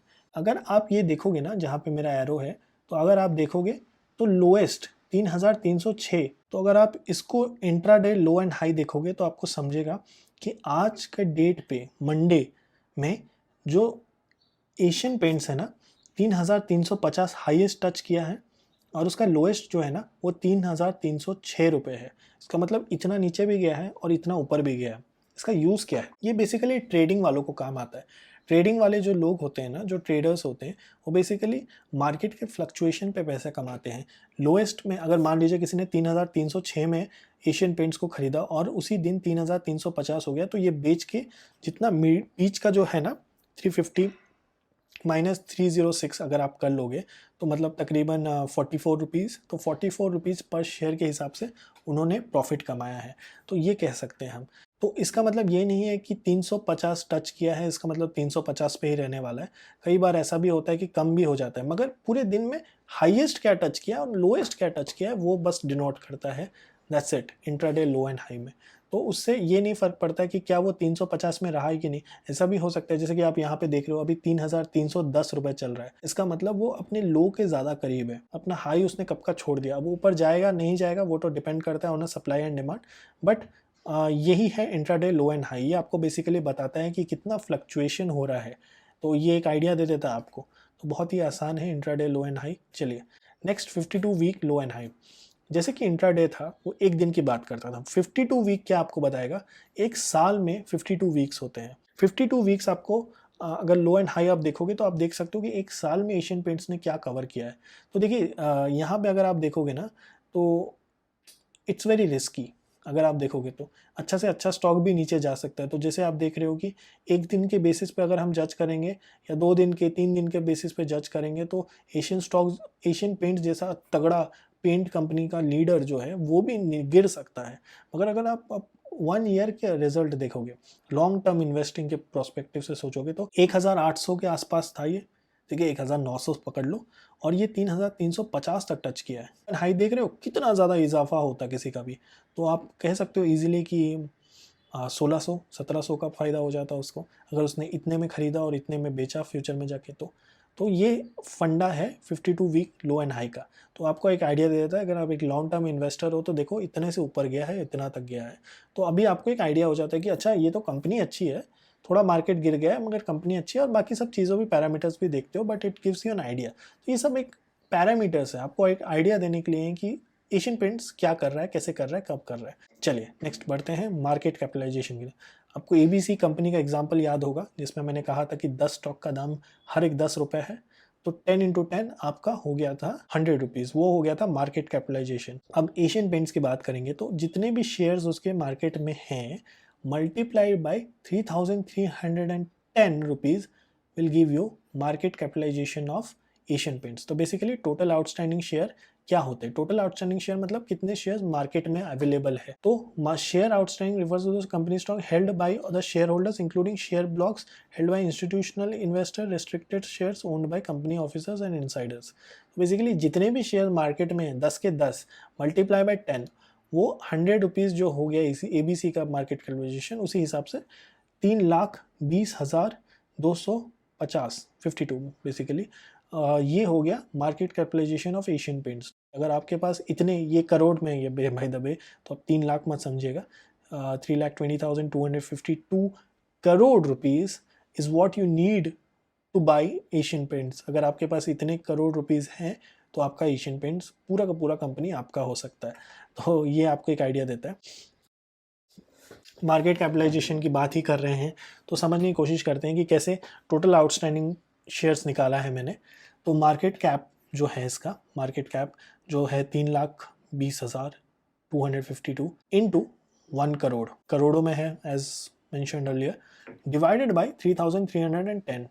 इजी मैथ्स है बेसिकली। जैसे कि मैंने आपको कहा था कि एशियन पेंट्स का stock price multiply by share करोगे तो मार्केट कैपिटलाइजेशन आएगा। तो अगर हमको शेयर्स टोटल निकालना है तो इसको डिवाइड बाय ये करेंगे तो टोटल आउटस्टैंडिंग तो इतना ये कितना है 96 करोड़ 74,70,243 आई गेस सो। इतना टोटल आउटस्टैंडिंग शेयर है मार्केट में एशियन पेंट्स का। तो ये आपको एक आइडिया देता है कि इतने शेयर मार्केट में है, तो इतने शेयर हर एक का दाम है 3,310। तो अगर ये 3,310 इंटू ये करोगे तो आपको मार्केट कैपिटलाइजेशन आ जाएगा ये 3,20,000। Hope you got the point. Easy calculation है, रॉकेट साइंस नहीं है, एक बार और देखोगे तो समझ जाओगे। नेक्स्ट ये हम रेशियोज में आ गए हैं, थोड़े इंपॉर्टेंट रेशियोज है जो आपके दिमाग में रहने चाहिए हमेशा।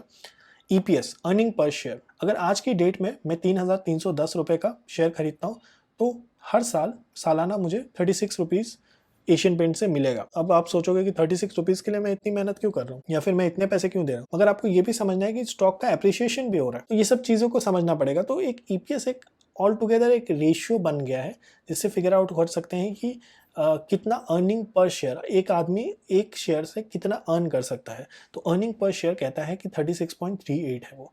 अब इसको समझने की कोशिश करते हैं। तो फोर्ड कंपनी का एग्जांपल लेते हैं जिसके पास 7.6 बिलियन नेट इनकम है। तो ईपीएस में कैसे निकालते हैं मैं बताता हूँ आपको। तो ईपीएस कैसे निकलता है, देखिए 7.6 बिलियन नेट इनकम कमाया उसने साल में। उसका वेटेड कॉमन शेयर्स क्या है, और शेयर्स आउटस्टैंडिंग की बात जो हमने की थी आपको याद है 10 ABC के शेयर्स थे, उसी तरीके से 3.98 बिलियन शेयर्स फोर्ड के हैं। 7.6 डिवाइड बाई 3.98 करोगे 1.91 डॉलर्स आ जाते हैं। ये है अर्निंग पर शेयर, एक इंसान कितना अर्न करेगा उसके बेसिस पे। तो it gives you an idea कि अच्छा ठीक है इतना है। तो ईपीएस जितना ज़्यादा होगा उतना बेटर है। क्यों ज़्यादा होगा तो बेटर है? क्योंकि अगर नेट इनकम बढ़ेगा तो ये जो न्यूमरेटर फैक्टर है वो बढ़ता रहेगा, डिनोमिनेटर जितना छोटा होगा उतना बेटर है। मतलब मार्केट में अगर शेयर्स कम हो तो बेटर है फॉर ए शेयर होल्डर। अगर मैंने और शेयर्स मार्केट में छोड़ दिए तो हर एक शेयर का दाम घटता चला जाएगा। तो हमको हमेशा ईपीएस से क्या फिगर आउट करते हैं हम, कि हमें पता चलता है कि वो शेयर से हमें कितना मिल सकता है। तो जितना ये नंबर बड़ा होगा 36.38 की जगह अगर ये 100 होता तो ये एशियन पेंट्स और बड़ा कंपनी होता, और बेटर होता, लोग और इंटरेस्टेड होते इसमें। तो बस इतना ही बताता। बैंक ऑफ अमेरिका में भी आप देख सकते हो प्रिफर्ड डिविडेंड्स, डिविडेंड्स की बातें हम करेंगे। बेसिकली डिविडेंड होता है जब कंपनी अपनी तरफ से स्टॉक होल्डर्स, शेयर होल्डर्स को कुछ पैसों को डिविडेंड थ्रू देती है, मतलब कुछ प्रॉफिट जो कमाती है ना, वो कहती है कि हम एक सर्टेन अमाउंट ना अपने डिविडेंड बांटेंगे लोगों में, तो वो होता है डिविडेंड। तो अगर आप कैलकुलेशन को देख रहे हैं तो 18.23 minus 1.61 divide by 10.2 will give you 1.63। तो 1.63 ईपीएस है उसका। तो दैट इज़ द थिंग। चलिए आगे बढ़ते हैं। तो फिर आई होप आप ईपीएस समझ गए हैं, बहुत ईजी है, कुछ ज़्यादा नहीं है, जितना बड़ा नंबर होगा उतना बेटर है आपके लिए। अभी पीई रेशो, ये बहुत ही इंपॉर्टेंट रेशो है। पी रेशो का फ़ायदा ये होता है to understand whether a company is under valued और ओवर वैल्यूड।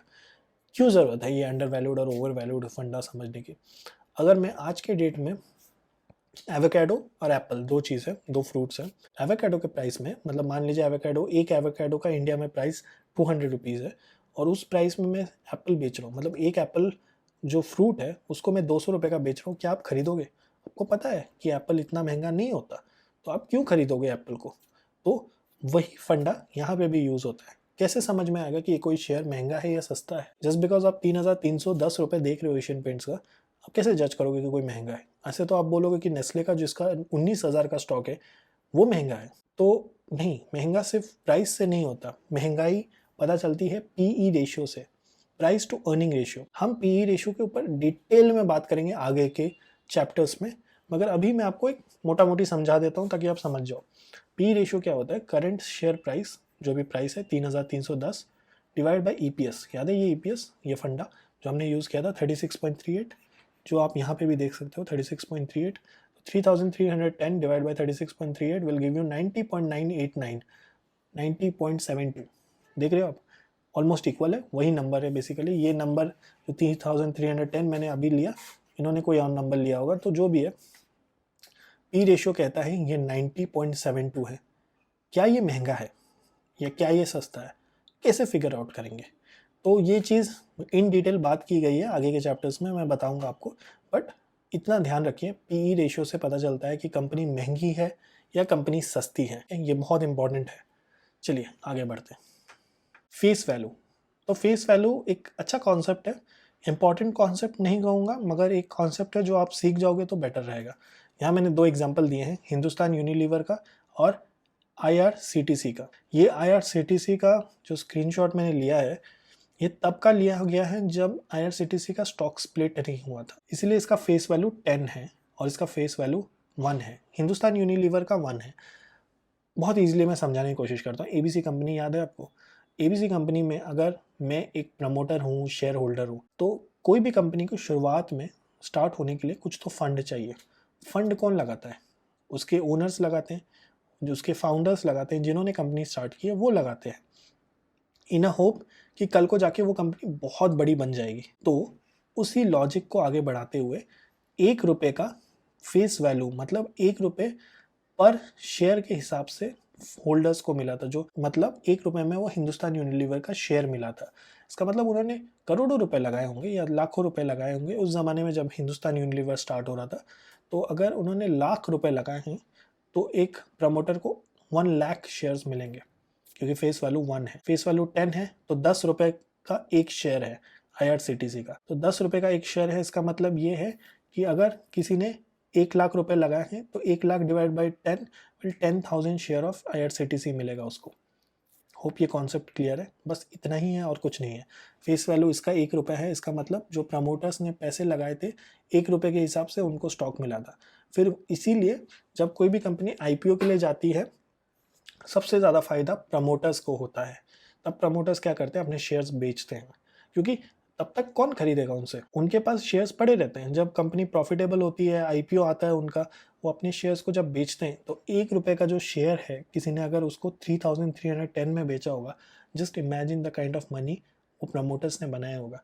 बट रिस्क भी तो उनका है ना, वो अपने पैसे तब लगा रहे हैं जब कंपनी कुछ नहीं है। तो इन दैट सेंस ये एक अच्छा मूव है बेसिकली, और यही होता है फेस वैल्यू। तो face value basically tells you कि प्रमोटर्स ने कितना पैसा लगाया था उस टाइम पे, तो it gives you an idea. तो फेस वैल्यू 10 से ज़्यादा कभी नहीं हो सकता, तो मैक्सिमम वो 10 ही हो सकता है, मतलब 10 रुपये का एक शेयर होगा, और वो 5 रुपये का भी हो सकता है, वो 2 रुपये का भी होता है, वो 1 रुपये का भी होता है। तो आप अलग अलग फेस वैल्यू देखेंगे, तो जब भी आप देखोगे तो आप समझ जाना कि वो प्रमोटर्स ने उतना रुपये का पैसे और उस हिसाब से उनको शेयर्स मिला था। Gives you an idea. चलिए आगे बढ़ते हैं। Final dividend. डिविडेंड जैसे कि हमने डिस्कस किया, कंपनी जब भी प्रॉफिट कमाती है सोचती है कि थोड़ा सा पैसा हम शेयर होल्डर को देते हैं, क्योंकि उससे उनको एनकरेजमेंट मिलेगा, हमें भी अच्छा लगेगा कि हमारे साथ वो लॉन्ग टर्म जुड़े हुए हैं, एंड एक बेनिफिट कहा जाता है। तो काफ़ी लोग हैं जो डिविडेंड को सपोर्ट करते हैं। Warren Buffett one of those हैं जो बोलते हैं कि डिविडेंड देने वाली कंपनी अच्छी है, वेराज एप्पल गूगल जैसी कंपनी है ना, वो बोलती है कि हम क्यों डिविडेंड दें, हम क्यों अपना पैसा ये करें, हम वही पैसा को हमारी कंपनी में फिर से डालते हैं और शेयर प्राइस और बढ़ेगा तेज़ी से। तो उनका अलग मानना है, इनका अलग मानना है, एक डिफरेंट चेन ऑफ थॉट्स है। आपका क्या मानना है आप मुझे कमेंट्स में बता सकते हैं। बट चलिए डिस्कस करते हैं, समझने की कोशिश करते हैं फाइनल डिविडेंड को। तो फाइनल डिविडेंड जैसे कि आप देख सकते हो 1450 ये परसेंट में है, जो कि यहाँ पे आपको देख सकते हो। तो ये परसेंट क्या है, ये क्या इसका परसेंट है? नहीं, ये फेस वैल्यू का परसेंट है हमेशा। अगर ये 10 होता तो ये 10 का 1450% होता, बट ये 1 का 1450% है। तो परसेंट के हिसाब से ये 100 से डिवाइड होगा, क्योंकि ये परसेंट है, तो ये 14.50। इसका मतलब हर साल एक शेयर खरीदने पे आपको 3300 का शेयर आपने खरीदा है तो फाइनल डिविडेंड आपको 14 रुपये 50 पैसा मिलेगा। अब काफ़ी लोग सोच रहे होंगे कि सिर्फ 14 रुपये 50 पैसा साल का सिर्फ एक शेयर का, ये तो बहुत कम है। अरे हाँ, कम तो है, बट शेयर प्राइस भी तो बढ़ रहा है, वो भी तो सोचो। तो ये एक एडेड बेनिफिट है जो कंपनी अपनी तरफ से देती है, इसको फाइनल डिविडेंड कहते हैं। तो बहुत आसान है। चलिए अदर मार्केट टर्मिनोलॉजीज को समझते हैं। Bear market, bull market. बहुत बार आपने ये दो जानवरों को देखा होगा, ये हमेशा लोग बोलते हैं बेरिश है, बुलिश है। ये क्या है बेरिश और बुलिश, समझने की कोशिश करते हैं। जब भी एक बेयर अटैक करता है ना, तो उसके क्लॉज ऊपर से नीचे जाते हैं, ठीक है। वेनेवर वो ऊपर से नीचे जाते हैं, इसका मतलब है वो स्टॉक मार्केट ऊपर से नीचे जा रहा है, इसका मतलब मार्केट गिर रहा है। ये आप रेड में देख सकते हो, मार्केट गिर रहा है। वेराज जब बुल अटैक करता है ना, वो अपने सिंग से ऊपर से नीचे करता है, नीचे से ऊपर करता है, आई एम सॉरी, नीचे से ऊपर करता है वो अटैक। तो इसका मतलब क्या है कि मार्केट बुलिश है, ऊपर की तरफ जा रहा है, ठीक है, नीचे से ऊपर की तरफ जा रहा है। इसे स्टॉक मार्केट में ये दो एनिमल्स को बहुत ज़्यादा इज्जत मिलती है। एंड बुलिश तब होता है जब कंपनी अच्छा कर रही है, कंट्री अच्छा कर रही है, इकोनॉमी अच्छा कर रही है, तो हमेशा बुलिश मार्केट को प्रेफर किया जाता है। तो हमेशा बुल जो है ना, उसको बहुत ही रिस्पेक्टफुल नज़र से देखा जाता है। अगर आप कभी इधर BSC के इधर आओगे तो आप एक बुल देख सकते हो बाहर बना हुआ है, तो वो भी वही डिनोट करता है, इसलिए बुल को बहुत प्यार किया जाता है, वेराज बेयर नॉट सो मच। तो small cap, mid cap and large cap, तीन चीज़ है।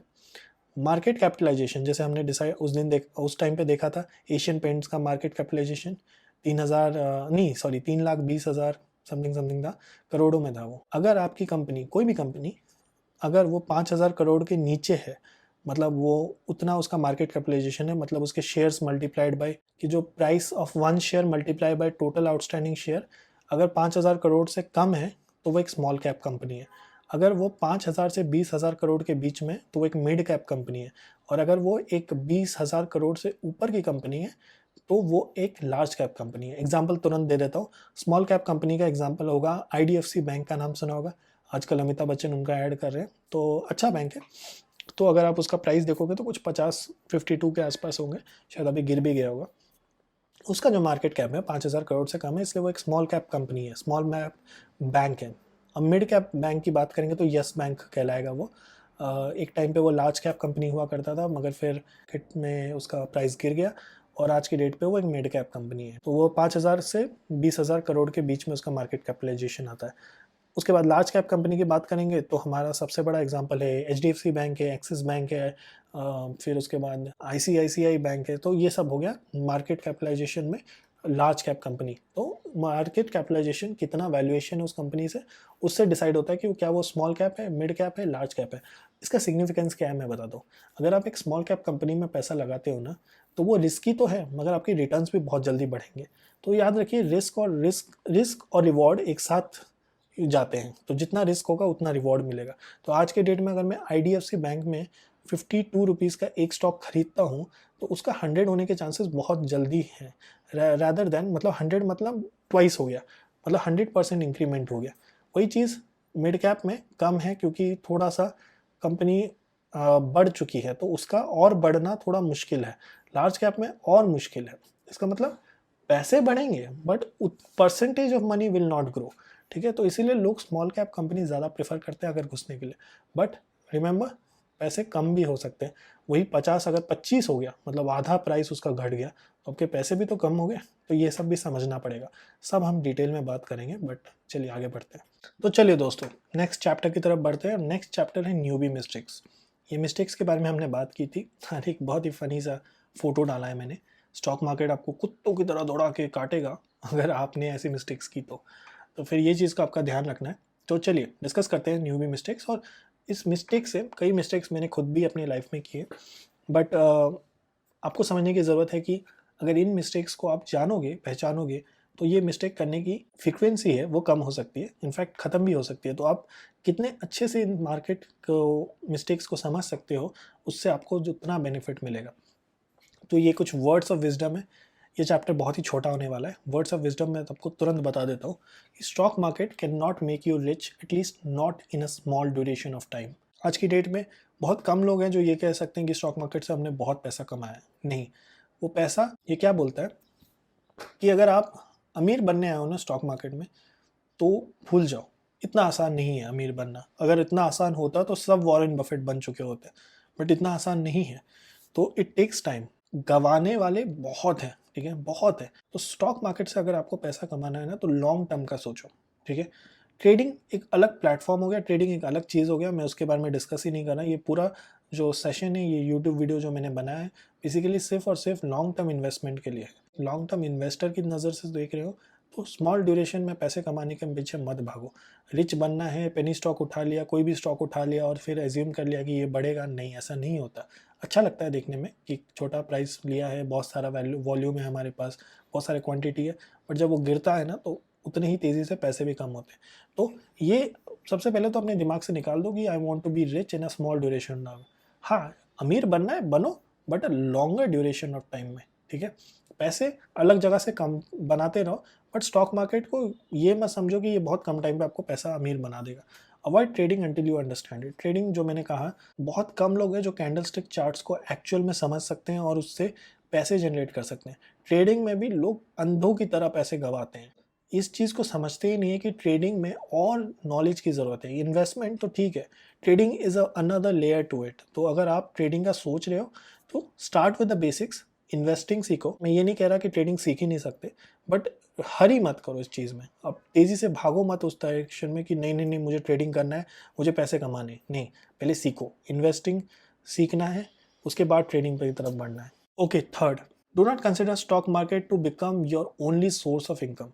बहुत लोग ये गलती करते हैं। वो लोग सोचते हैं कि हम स्टॉक मार्केट समझ चुके हैं, अच्छा सा समझ गए हैं, सब कुछ समझ गए, चलो इसी को हम अपना मेन सोर्स ऑफ इनकम बनाते हैं। बिल्कुल नहीं, ये गलती कभी मत करना। स्टॉक मार्केट बहुत वॉलेटाइल है। उससे भी ज़्यादा द थिंग इज़ कि इससे इनकम जनरेट तभी हो सकता है अगर आपको उतना नॉलेज है। अगर आपको ट्रेडिंग का अच्छा नॉलेज है तो ठीक है, नहीं तो मैं आपको यही सजेस्ट करूँगा कि इसमें ज़्यादा अटैचमेंट मत जोड़ो। अनलेस और अनटिल आप हेज फंड मैनेजर हो या फिर आप म्यूचुअल फंड्स मैनेज करते हो या पोर्टफोलियो मैनेजमेंट करते हो, तो उस केस में stock market can become your only source of income. मगर ऐसे केस में घर बैठे बैठे अगर आपको इन्वेस्टमेंट से ही पैसे कमाने का है और उसी से आप सोर्स ऑफ इनकम समझ रहे हो तो प्लीज़ मत समझो। बहुत लोग मेरे पास आते हैं, बोलते हैं कि सर हमें पैसे कमाने हैं और हमें स्टॉक मार्केट सीखना है, मैं जॉब नहीं करना चाहता या जॉब क्विट करना चाहता हूँ। तो प्लीज़ ये मत करिए। आज के डेट पे one of the source of income that मैं जनरेट करता हूँ वो है थ्रू द वर्कशॉप्स। तो मैं उससे भी इनकम जनरेट करता हूँ मगर मैं सिर्फ स्टॉक मार्केट को अपना इनकम सोर्स नहीं समझता। ये है, यहाँ से भी पैसे आते हैं, यहाँ से भी अच्छा जनरेट होता है पैसे, मगर सिर्फ इसी को ओनली सोर्स ऑफ इनकम समझना सबसे बड़ी गलती है। Do not do that, do not do that, I repeat. ठीक है, next, stock market needs effort and learning. It is easy but it needs your time and attention. जैसा कि मैंने कहा, आज का वर्कशॉप भी देखने के बाद कई लोग काफ़ी कॉन्फिडेंट फील करेंगे कि चलो शुरुआत कर लेते हैं, समझ लेते हैं क्या होता है एंड ऑल दैट, एंड बढ़ते हैं स्टॉक मार्केट की तरफ and all that. But please understand कि लर्निंग और भी डीप है, ये सिर्फ एक बेसिक है। ठीक है, इसके बाद और भी बहुत सारी चीज़ें हैं जो आपको समझने की ज़रूरत है। बट प्लीज़ अपना टाइम और अटेंशन दोनों दीजिए स्टॉक मार्केट को। धीरे धीरे आप देखोगे कि आप इतने अच्छे हो जाओगे कि इतना टाइम और एफर्ट देने की ज़रूरत नहीं पड़ेगी, बट इनिशियली आपको देना पड़ेगा। अगर आपको लगता है कि नहीं इतना देने की ज़रूरत नहीं है, तो फिर आई एम सॉरी, शायद stock market is not for you. तो ये बात मैं आपको बहुत क्लियर भाषा में बता देता हूँ। पाँचवा, never trust anyone stock suggestion, do your own research. अगर आज की डेट पे मुझे बहुत लोग बोलते हैं कि स्टॉक सजेशन दे दो, कौन सा स्टॉक ऊपर जाने वाला है, कौन सा नीचे जाना है। अरे मगर मैं बता भी दूं कि एक स्टॉक ऊपर जाने वाला है, तो मुझे आपको हर चीज़ बतानी पड़ेगी। तो मुझे आपको ये समझाना पड़ेगा कि अगर आपने वो स्टॉक खरीदा इस प्राइस पे, तो मुझे आपको ये भी बोलना पड़ेगा इस प्राइस पे उसको बेचो भी। ये सब चीज़ें ध्यान में रखो। ये सब नहीं हो पाता, किसी से नहीं हो पाता। इसलिए स्टॉक सजेशन पे रिलाई मत करो, खुद का रिसर्च करो। खुद इतने कैपेबल बन जाओ कि आप समझ सको कि अच्छा ये स्टॉक खरीदने का सही वक्त है, अभी अंडर वैल्यूड है खरीद लेता हूँ, अभी ओवर वैल्यूड हो गया बेच देता हूँ। ये सब चीज़ें आपको खुद ही सीखना है। एक और चीज़ भी है, कई बार ऐसा होता है इंस्टाग्राम में बहुत फ्रॉड होता है कि लोग आपको बोलेंगे कि अरे you know what, we give you stock suggestion, आप ज्वाइन करो और देख लो, हम फ्री में आपको स्टॉक सजेशन दोगे। आप सोचोगे कि चलो ठीक है फ्री है, ज्वाइन कर लेते हैं, क्या प्रॉब्लम है। तो क्या करेंगे, वह दो ग्रुप बनाएंगे। मान लीजिए उनके पास 10 लोग हैं, बहुत छोटा एग्जांपल दे रहा हूँ, 10 लोग हैं उनके पास, 5-5 में डिवाइड किया। अब उन्होंने बोला एशियन पेंट्स का जो स्टॉक है वो ऊपर जाएगा। 5 लोग को बोला ऊपर जाएगा, 5 लोग को बोला नीचे जाएगा। जिनको नीचे जाएगा बोला उनको बोला बेच दो, जिनको ऊपर जाएगा बोला उनको बोला खरीद लो। अब या तो स्टॉक मार्केट ऊपर जाएगा या तो नीचे जाएगा, ये तो फैक्ट है। तो जो भी प्रेडिक्शन उनका सही निकलता है, वो वाली ग्रुप उनके साथ बनी रहती है और दूसरी वाली छोड़ देती है, बोलती है अरे यार इन्होंने पैसा लॉस कर दिया, हम छोड़ रहे हैं। तो वो तो निकल गए, मगर जो लोग उनके साथ रह जाते हैं वो 5 लोग को फिर से वो 2 डिवाइड करते हैं। 5 लोग को या 6 लोग को कंसिडर करा, 3-3 में डिवाइड कर लेते हैं। 3-3 में डिवाइड करने के बाद उनको फिर से बोलते हैं कि ऊपर जाएगा नीचे जाएगा। फिर से जो प्रेडिक्शन सही है वो लोग खुश हो जाते हैं, वो बोलते हैं अरे वाह 2 प्रेडिक्शन सही हो गए, ये तो सही है। अब वो पैसा देने को तैयार हो जाते हैं, और जब वो पैसा देते हैं तब उनके साथ गलत होता है। तब उसके बाद पोर्टफोलियो अच्छे से हैंडल नहीं होता। एक टाइम ऐसा आएगा इवेंचुअली कि कोई प्रेडिक्ट नहीं कर पाएगा, एंड दैट्स व्हेन आप समझ रहे हो आपके कितना रिस्क है उस चीज़ में। तो इसी तरीके से जो स्कैम्स भी होते हैं, ये सब इसी को इन्वॉल्व करके होते हैं। तो इसीलिए अपना स्टॉक सजेशन अपने ऊपर रिलाई करिए, दूसरों के स्टॉक सजेशन पे बिलीव मत करिए। रैंडमली मत पूछिए कि कौन सा स्टॉक ऊपर जाएगा कौन सा नीचे जाएगा, कोई नहीं बताने वाला।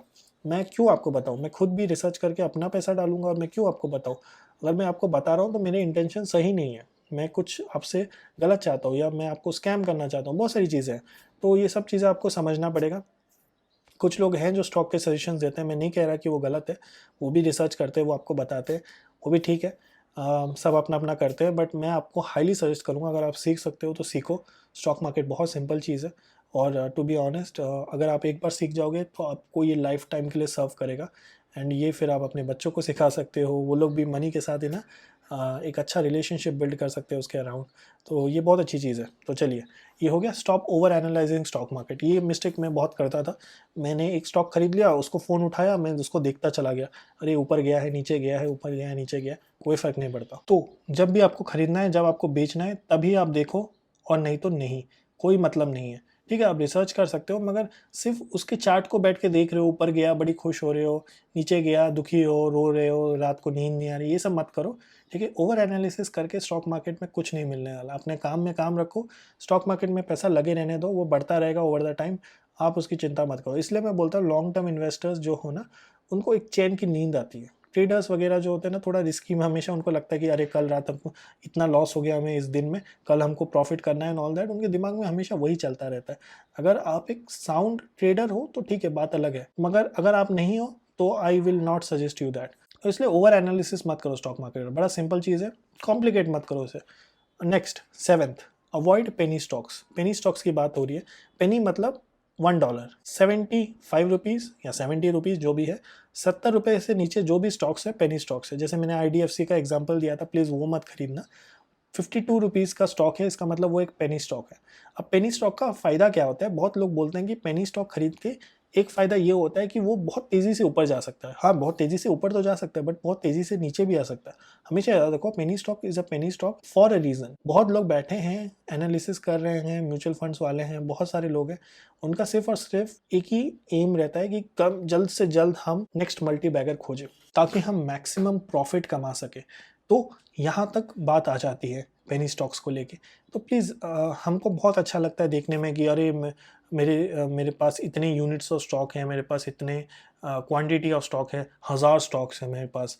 बट समझने की कोशिश करिए कि वो 1000 स्टॉक्स है तो ज़रूर, बट अगर वो 50% भी गिर जाते हैं ना, तो आपका पोर्टफोलियो हिल जाता है पूरा। तो इसीलिए बहुत समझ बूझ के करिए। मैं ये नहीं कह रहा सारे पेनी स्टॉक्स बुरे हैं, कुछ पेनी स्टॉक्स में मैंने भी पैसे लगाए, कुछ पेनी स्टॉक सच में अच्छे हैं, कुछ बेहद ही बेकार है, बेहद ही बेकार है। तो अपना पैसा लगा के अटक मत जाइए उसके साथ, फिर एक इमोशनल अटैचमेंट हो जाएगा, आपको बुरा लगेगा कि वो ऊपर नहीं जा रहा है एंड ऑल दैट। वो सब चक्कर में मत पड़िए, रिसर्च करिए। आपकी रिसर्च में अगर खरा उतरता है वो स्टॉक, अंडर वैल्यूड में मिल रहा है, गो फॉर इट। ठीक है, पेनी स्टॉक्स में भी अंडर वैल्यूड और ओवर वैल्यूड रहता है। ₹10 का स्टॉक ज़रूरी नहीं कि बहुत सस्ता है क्योंकि वो ₹10 का है, नहीं प्लीज़। तो अगर एनालिसिस करोगे तो आपको पता चलेगा उसका PE से कि क्या वो महंगा है या सस्ता है। तो please under valued over valued वाला कॉन्सेप्ट को सीरियसली लीजिए। ये मैं बताऊंगा कैसे under valued over valued figure out करना है आगे के चैप्टर्स में। तो आगे बढ़ते हैं। चैप्टर है रिस्क मैनेजमेंट। अब तक मैं आपको सिर्फ psychological part of stock market से सिखा रहा हूँ, और ये बहुत इंपॉर्टेंट चैप्टर है क्योंकि देखिए बहुत लोग हैं जो ये चैप्टर को समझे बिना आगे बढ़ जाते हैं।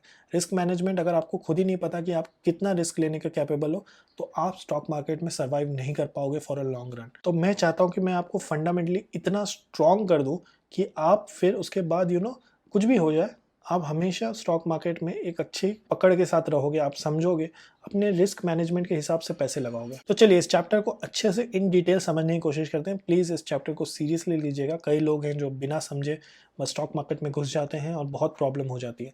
चलिए, वॉरेन बफेट मेरे फेवरेट कहते हैं, risk comes from not knowing what you are doing. Okay, तो रिस्क सबसे ज़्यादा वही है कि अगर आपको पता ही नहीं कि आप कर क्या रहे हो, वो सबसे बड़ा रिस्क है। कई लोग बस पैसा है स्टॉक मार्केट में लगा दो और फिर कुछ आइडिया नहीं कि क्या होने वाला है स्टॉक के साथ, वो अंडर वैल्यूड है, ओवर वैल्यूड है, क्या है, बस लगा दो पैसे और फिर पैसे चले जाते हैं, फिर बोलते हैं स्टॉक मार्केट गैम्बलिंग है। तो ये बहुत इंपॉर्टेंट कॉन्सेप्ट है, इसलिए रिस्क प्रोफाइलिंग समझना बहुत बहुत बहुत इंपॉर्टेंट है। Next, what is hedging? Hedging को समझेंगे। Market is volatile and to protect your wealth you need to basically learn the techniques of hedging. Hedge, to hedge basically. Hedging और hedge is a way to protect oneself against financial losses. जो financial losses होते हैं उसको hedge करने के बहुत अच्छे techniques होते हैं, मैं आपको बताऊंगा। This is the reason why hedge fund managers are paid in crores. Hedge fund managers होते हैं जिनको करोड़ों में सैलरी मिलती है। क्यों? क्योंकि उनका ओनली जॉब है to save capital. Only job is to save the capital. जो 1 लाख रुपए तुमको मिले ना, इन्वेस्ट करो, बढ़ाओ, मेक श्योर कि वो पैसे डूबे ना। रिमेंबर द फर्स्ट रूल जो हमने वॉरेन बफेट की बात किए थे, नेवर लूज योर मनी। क्योंकि नेवर लूज योर मनी एक बहुत इंपॉर्टेंट कॉन्सेप्ट है। तो जो बैंक्स होते हैं ना, बेसिकली आप जो पैसे रखते हो उनके सेविंग्स अकाउंट में, वो पैसे लेके वो क्या करते हैं कि इन हेज फंड मैनेजर्स को देते हैं और बोलते हैं कि लो और पैसे कहीं भी लगाओ, मगर पैसों को डबल करो, ट्रिपल करो, आई डोंट केयर, बट पैसे बढ़ने चाहिए। बट एक चीज़ ध्यान रखना कि पैसे घटने नहीं चाहिए, कुछ भी हो जाए, क्योंकि यही पैसे बैंक जो लोग ने इन्वेस्ट किया है, जो बैंक में पैसे डाले हैं, वो उनके पैसे हैं, हमारे पैसे नहीं है। तो पैसे घटने नहीं चाहिए। तो उनका इसलिए करोड़ों में पैसे मिलते हैं, उनको सैलरी मिलती है। तो जैसे कि मैंने कहा, increasing the wealth comes later but saving capital from getting destroyed is the most important task. तो डिस्ट्रॉय नहीं होना चाहिए, वेल्थ खत्म नहीं होना चाहिए। ये होता है पर्पस ऑफ हेजिंग, ताकि आपके लॉसेस ना हो। Now we common people can not afford expensive hedge managers, तो हमें हेजिंग खुद से सीखना पड़ेगा अनफॉर्चुनेटली। बट ये बहुत ही ईजी है ताकि आप फ्यूचर पोटेंशियल रिस्क से बच सको। तो हम इसके बारे में बात करते हैं। तो ये है मेरे favourite Elon Musk. I am sure आपके भी फेवरेट होंगे इलॉन मस्क, और इनके ट्वीट्स बहुत फेमस है, ये भी काफ़ी फेमस है। One of the richest people है, in fact the richest person on earth है। ये कहते हैं, do not rely on visual thinking. मैं समझाता हूँ ये कॉन्सेप्ट क्या है। कि मुझे गाड़ी चलानी नहीं आती और मैं कार लेके ना हाईवे पे निकल गया। अब एक थर्ड पर्सन को पूछा जाएगा क्या चांसेस है उसके एक्सीडेंट होने के, क्योंकि उसको गाड़ी तो आती नहीं है, वो गाड़ी लेके निकल गया है। तो वो बोलेगा 50-50% चांसेस। तो कोई मुझसे पूछेगा कि क्या चांसेस है कि आपके एक्सीडेंट हो जाएगा, तो मैं पूछूंगा कि मेरी एक्सीडेंट की बात तुम मुझसे कर रहे हो, बिल्कुल भी मेरी एक्सीडेंट नहीं होगा, ये कुछ भी चांसेस है। फिर भी कोई बोलेगा कि बताओ तो, नंबर तो बताओ। मैं बोलूँगा 95% चांस है कि मेरे कोई एक्सीडेंट नहीं होने वाले। तो इसको विजुअल थिंकिंग बोलते हैं। एक थर्ड पर्सन की नज़र से आप जब देखोगे तो आपको पता चलेगा कि कितना रिस्क इन्वॉल्व है जो आप कर रहे हो। बट मैं खुद की नज़रों में हमेशा मैं सोचूंगा कि मैं जो कर रहा हूँ एकदम सही है, मेरे स्टॉक्स, खरीदे हुए स्टॉक्स हमेशा ऊपर जाएंगे, कभी नीचे नहीं जाएंगे। इसे विजुअल थिंकिंग बोलते हैं और ये स्टॉक मार्केट में भी बहुत देखा गया है। बहुत लोग बहुत ज़्यादा गलती कर देते हैं ये समझने में कि हमने जो किया है वो सही है, हम जो कर रहे हैं वो सही है। आज की डेट पे अगर मैंने एशियन पेंट्स ले लिया बिना समझे कि क्या ये ऊपर जाएगा नीचे जाएगा, क्या अंडर वैल्यूड है ओवर वैल्यूड है, तो चांसेस है कि वहाँ पे भी मेरे पैसे डूब सकते हैं। तो इसी को विजुअल थिंकिंग बोलते हैं और ये बहुत डेंजरस है। Do not rely on visual thinking. तो खुद के लिए इतना विजुअल थिंकिंग करना सही नहीं है। तो कई इंटरव्यूज में इलॉन मस्क ने भी कहा है कि even I am guilty of doing visual thinking. तो हर कोई अपने आप को हीरो समझता है, सोचता है कि मैं जो करूँगा वही सही है। तो ये गलत थिंकिंग है and should not be done. तो स्टॉक मार्केट में बेसिकली आपको पैसों का लॉस हो सकता है इससे, तो ये ध्यान में रखिए, प्लीज़ ध्यान में रखिए। चलिए आगे बढ़ते हैं। तो चलिए तुरंत समझते हैं कि why you need to do a risk management. मान लीजिए आप टॉम हो, मान लीजिए कोई भी टॉम है, मैं ही टॉम हूँ और मैं एबीसी कंपनी में पैसा लगाता हूँ, 100 रुपये लगाता हूँ और ऑल ऑफ अ सडन 50 रुपये मेरा चले जाते हैं। क्यों? क्योंकि अब एबीसी कंपनी इतने डिमांड के बाद ओवर वैल्यूड हो चुकी थी। अब पैसे लगाना बिना सोचे समझे एक गैम्बलिंग है अनफॉर्चुनेटली, और टॉम ने वही गैम्बलिंग खेला और उसके 50 रुपये गायब हो गए। मैं समझाता हूँ। Tom lost 50% of his wealth, क्योंकि 100 से 50 हो गया तो 50% उसके चले गए। Tom now needs to make 100% returns now to be where he was earlier, that is ₹100। तो टॉम अब ₹50 पे है, 50 रुपये चले गए थे, तो उसको वापस से 50 रुपये बनाने ताकि वो 100 रुपीज़ में पहुंच सके। मतलब 100% जनरेट करना है, 50 से 50 और कमाना है, मतलब 50 से 100 पे जाना है, 100% जनरेट करना है। उसने लॉस्ट 50% किया था और उसको कमाने 100% है। तो आप देख रहे हो कि लॉस्ट करने के बाद पैसे जनरेट करना कितना मुश्किल होता है। तो 100 जनरेट मतलब उसको 100% करने के लिए तब जाके वो 100 रुपीज़ पे आएगा। इन्फ्लेशन को गोली मारो, उसने अपना ही पैर पे कुल्हाड़ी मार ली है। अब वो ना सिर्फ कोशिश कर रहा है कि कुछ भी करके मेरे जो 100 रुपये लगाए थे ना एबीसी में, वही मुझे मिल जाए, मैं बस खुश हो जाऊंगा। तो ये टॉम की गलत थिंकिंग है। कई बार ऐसा होता है कि हम इमोशनली अटैच्ड हो जाते हैं। हम सोचते हैं कि नहीं यार, हमने अब 200 रुपये लगा दिए थे, या 10,000, 20,000, 30,000, 1 लाख रुपये लगा दिए थे कंपनी में, अब वो 80,000 हो गए, अब जब 1 लाख होगा तब मैं निकाल लूँगा। वो 1 लाख होने में कितना टाइम लग जाएगा उस कंपनी में, इमेजिन करिए। उस टाइम में इन्फ्लेशन भी है, आपका टाइम भी जा रहा है। वो 80,000 अगर आप उठा के किसी और कंपनी में लगा दो जो कि फंडामेंटली करेक्ट है, तो वो आपके 80,000 में भी 1,50,000 हो जाएंगे, 1,20,000 हो जाएंगे, तो आपको फ़ायदा है। मगर आप उस तरीके से नहीं सोच रहे, आप इमोशनल हो गए हो, और इमोशनल आपको पैसे के साथ आपका पीस ऑफ माइंड भी ले रहा है आपका। तो ये चीज़ को आपको ध्यान में रखना पड़ेगा। तो अभी 100% टॉम को बनाना पड़ेगा ताकि वो 100 रुपीज़ पे आ सके। तो ये बहुत ईजी कैलकुलेशन है, बहुत ईजी मैथ है। तो आप समझ सकते हो कि कितना ईजी है मार्केट से पैसा गंवाना दैन टू अर्न करना। अगर आप विजुअल थिंकिंग में हो कि नहीं यार पैसे तो बन जाएंगे स्टॉक मार्केट में, तो नहीं, ऐसा मत सोचो। चलिए अंडरस्टैंडिंग योर रिस्क प्रोफाइल करते हैं। मान लीजिए आपने 300 रुपये का एक स्टॉक खरीदा और stock all of a sudden 100 rupees हो गए। आप डर गए, आपने क्या किया, वहाँ से पैसे निकाले और निकल गए। बट वो स्टॉक फिर आगे बढ़ने लगा क्योंकि आपने स्टॉक को स्टडी ही नहीं किया था। अगर स्टॉक फंडामेंटली करेक्ट है और आपने फंडामेंटली करेक्ट कंपनी में लगा दिया, बाई चांस लगा दिया, 300 रुपये में लगाया मगर, और 100 रुपये में होते ही आप डर गए और उसको निकाल दिया और वो फिर उसके बाद 400 टच कर दिया। क्या हुआ आपके साथ? बेसिकली आप समझ नहीं पाए और स्टॉक मार्केट आपसे आगे निकल गया। आपके पैसे भी ले लिए, किसी और को अमीर भी बना दिया उस चक्कर में।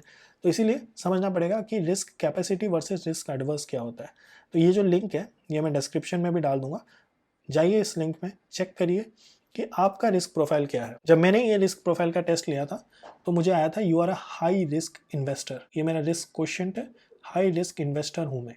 कैसे डिसाइड हुआ कि मैं एक हाई रिस्क इन्वेस्टर हूँ? फैक्टर्स इन्वॉल्व की जो डिसाइड करेगा कि आपका रिस्क प्रोफाइल कैसा होगा। आपका एज, अगर आपका एज बहुत कम है तो रिस्क लीजिए, बिंदास रिस्क लीजिए। इतना नहीं कि आप उसको हेजिंग ही नहीं कर पाओ, समझ ही नहीं पाओ, बट रिस्क लेने की कैपेबिलिटी आपकी है अगर आपका एज कम है तो। अगर आपकी एज ज़्यादा है तो I would not suggest you to take more risk in everything. Income कैसा है, इनकम आपका कम है ज़्यादा है, ये सब तो आप ही बता सकते हैं अपने बारे में। तो ये भी एक बहुत बड़ा फैक्टर है, अंडरस्टैंडिंग द मार्केट। आप मार्केट को कितने अच्छे से समझते हो, क्या आप तुक्का कर रहे हो या फिर आप एक गैम्बल कर रहे हो या जो भी है आप कर रहे हो, वो आपको ही पता है। तो आप कितने अच्छे से मार्केट को समझते हो वो भी इंपॉर्टेंट है। क्या आप एक बिजनेस में हो या एक सैलरीड हो, ये भी एक बहुत इंपॉर्टेंट फैक्टर है। कई बार ऐसा होता है कि बिजनेस वाले जो होते हैं ना, वो इतना पैसा नहीं लगा पाते। कई बार उनका ऐसा होता है कि कोई फिक्स्ड इनकम नहीं आ रही है। सैलरी वाले वो चीज़ अफोर्ड कर सकते हैं। एक महीना चलो लॉस हो गया तो फिर भी उनका नेक्स्ट मंथ सैलरी फिक्स आने वाली है, तो वो उस चीज़ से उभर सकते हैं। तो ये चीज़ भी आपको ध्यान में रखना है। मेंटालिटी, कैसे ही आपकी मेंटालिटी, क्या आपको लॉस होने के बाद रात को नींद आती है या फिर टेंशन ज़्यादा होता है या क्या है, ये सब भी आपको समझना पड़ेगा। ये सब इंपॉर्टेंट है। बहुत लोग हैं जो ये चीज़ों पे बात ही नहीं करते, बट मुझे ऐसा लगता है कि स्टॉक मार्केट हर एक एस्पेक्ट ऑफ योर लाइफ को टच करता है। तो ये भी एक बहुत बड़ा एस्पेक्ट है। कितने एक्सपोज्ड हो आप। एक्सपोज्ड मतलब सेक्टर एलोकेशंस होते हैं। कई बार ऐसा होता है कि मैंने सिर्फ और सिर्फ फार्मा के स्टॉक्स खरीद कर रखे, तो मैं बहुत एक्सपोज्ड हूँ। कल को अगर सिचुएशन अच्छी हो गई, ज़्यादा लोगों को फार्मा की ज़रूरत नहीं पड़ रही, ऐसे तो पड़ रही है, बट अगर नहीं पड़ रही फॉर किसी रीज़न से फार्मा सेक्टर इतना अच्छा परफॉर्म नहीं कर रहा, तो मेरा पूरा पोर्टफोलियो गिर जाएगा। तो हम कैसे करेंगे हेजिंग, इसके बारे में बात करते हैं। बट एक्सपोज्ड हो तो बहुत बड़ा रिस्क है। डिपेंडेंट पीपल कितने हैं आपके ऊपर। फॉर मी कोई नहीं है मेरे ऊपर डिपेंडेंट पीपल, ठीक है। मेरी शादी नहीं हुई है, मैं रिस्क ले सकता हूँ, वेल एंड गुड है फॉर मी। आपके ऊपर कितने लोग डिपेंडेंट है वो आपको फिगर आउट करना है, आपको पता लगाना है। अगर आपके ऊपर लोग हैं जो डिपेंडेंट है, प्लीज़ अंधा पैसा मत लगा दो स्टॉक पे, समझो इस चीज़ को। तो ये सब फैक्टर्स है जो आपको रिस्क प्रोफाइल को हेल्प करेगा। तो ये जो लिंक मैं आपको बता रहा हूँ ना, ये लिंक मैं डिस्क्रिप्शन में डाल दूंगा। ये एक बार वीडियो कंप्लीट हो जाता है, तुरंत उसमें जाइए, चेक करिए आपका रिस्क प्रोफाइल कैसा है, कितना रिस्क ले सकते हो, अपने आप को समझिए। ये पूरा का पूरा जो यूट्यूब वीडियो है जो बनाया मैंने, पहला वर्कशॉप का डे, सिर्फ और सिर्फ आपकी मेंटालिटी को डेवलप करने के लिए है, ताकि आपको स्टॉक मार्केट में पैसा लगाने के बाद ना वो डर ना रहे, आप अच्छे से नींद से सो सको, अच्छे से खुश रह सको। 3 टेक्निक्स टू इम्प्लीमेंट। अब ये हेजिंग के टेक्निक्स है, मैं आपको सिखाता हूँ। Allocation in defensive sectors. Defensive sectors क्या होता है, जो हमेशा कंटिन्यूअल डिमांड रहता है उन प्रोडक्ट्स का। सेक्टोरियल एलोकेशन भी कह सकते हैं इसको, क्योंकि एक सेक्टर एलोकेशन जैसा है। Because their demand never goes down, they give dividends too. किसकी बात कर रहा हूँ मैं, एफएमसीजी कंपनीज की।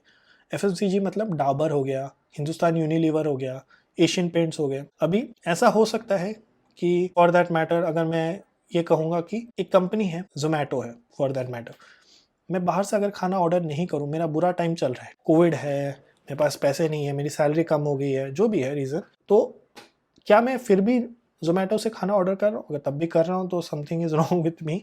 बट तब तो मैं जोमेटो से ऑर्डर नहीं करूँगा। मगर तब भी मुझे खाने के लिए राइस, दाल, ये सब चीज़ें तो लगेंगी।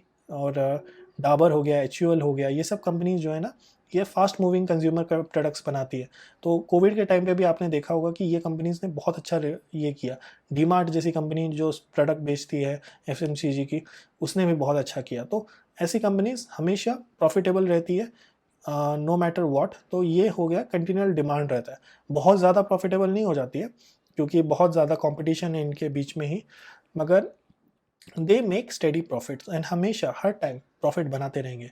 एशियन पेंट्स भी वैसे ही एक कंपनी है, कार में पेंट्स लगते रहेंगे, घर में पेंट्स लगते रहेंगे, नो मैटर व्हाट। तो ये हो गया आपका एक एलोकेशन इन डिफेंसिव सेक्टर्स। तो अगर मैं डिफेंसिव सेक्टर की बात करूं तो आप समझ सकते हो, डाबर हो गया, एचयूएल हो गया, एशियन पेंट्स हो गए, ये सब जो कंपनीज है ये डिफेंसिव सेक्टर्स है। डाइवर्सिफाइंग योर पोर्टफोलियो, मैंने हमेशा स्ट्रांगली एम्फोसाइज किया इस बात पे कि आपका जो पोर्टफोलियो है ना, थोड़ा गोल्ड में हो जाए, थोड़ा कहीं ना कहीं हो जाए। बट अगर स्टॉक मार्केट के हिसाब से बात करें तो आप बैंकिंग में थोड़ा पैसा डालो, फार्मा में थोड़ा पैसा डालो, आईटी में थोड़ा पैसा डालो, हर जगह पैसा डालो, मगर हर सेक्टर में डालो। क्योंकि ऐसा होता है कि कुछ साल में ना कोई सेक्टर नीचे चला जाता है बिकॉज ऑफ गवर्नमेंट नॉर्म्स या फिर कोई रूल्स बन गया या कुछ तो रीज़न की वजह से कोई सेक्टर नीचे जाता है तो कोई सेक्टर ऊपर जाता है। तो इसीलिए आप डाइवर्सिफाई करो अपने पोर्टफोलियो को, बैंकिंग में डालो, फार्मा में डालो, आईटी में डालो, समझो सेक्टर्स कैसे काम करते हैं, कोई कंपनी कैसे काम करती है। अगर मैं एक आईटी इंजीनियर हूँ, मैं सिर्फ पैसा टीसीएस, इन्फोसिस, एचसीएल जैसी कंपनी में लगा रहा हूँ और मैं टोटली इग्नोर कर रहा हूँ बाकी बैंकिंग सेक्टर्स को या फिर फार्मा सेक्टर को, तो ये गलत हो जाएगा। तो थोड़ा थोड़ा पढ़ो, समझो उसके बिजनेस मॉडल कैसे चलता है, तो ये बहुत काम आने वाला है। एलोकेशन इन इंस्ट्रूमेंट, थर्ड जो हो गया allocation in instrument. Take advantage of various asset classes. Asset classes क्या होता है, gold, sovereign bonds. Sovereign gold bonds क्या होता है, बेसिकली अगर आपको सोने में इन्वेस्ट करना है, गोल्ड में इन्वेस्ट करना है, the best way to invest in gold is through sovereign gold bonds, ठीक है। बॉन्ड्स गवर्नमेंट के थ्रू होता है, यूएस स्टॉक्स में इन्वेस्ट कर सकते हो, क्रिप्टो में भी इन्वेस्ट कर सकते हो। 10% of your allocation, total allocation crypto में जा रहा है तो भी कोई प्रॉब्लम नहीं है। तो ये होता है एलोकेशन इन इंस्ट्रूमेंट। आप जितना डाइवर्सिफाई करोगे उतना बेटर होगा आपके लिए। तो इसको हेजिंग के टेक्निक्स बोलते हैं। रिटर्न्स कम मिलेंगे मगर रिटर्न जीरो नहीं होंगे, तो ये फैक्ट है। तो with this we have come to an end. ये है डे 1 का एंड। तो ये रहा हमारा डे 1 का वर्कशॉप। डे 2 का वर्कशॉप मैं जल्दी रिलीज कर दूंगा इसी यूट्यूब चैनल पे, इसीलिए इस वीडियो को लाइक करें, शेयर करें अपने दोस्तों के साथ, सब्सक्राइब करें और बेल आइकन दबा दें। अपने सारे डाउट्स आप कमेंट्स में पूछ सकते हैं। तो थैंक यू सो मच दोस्तों, हैव अ ग्रेट डे।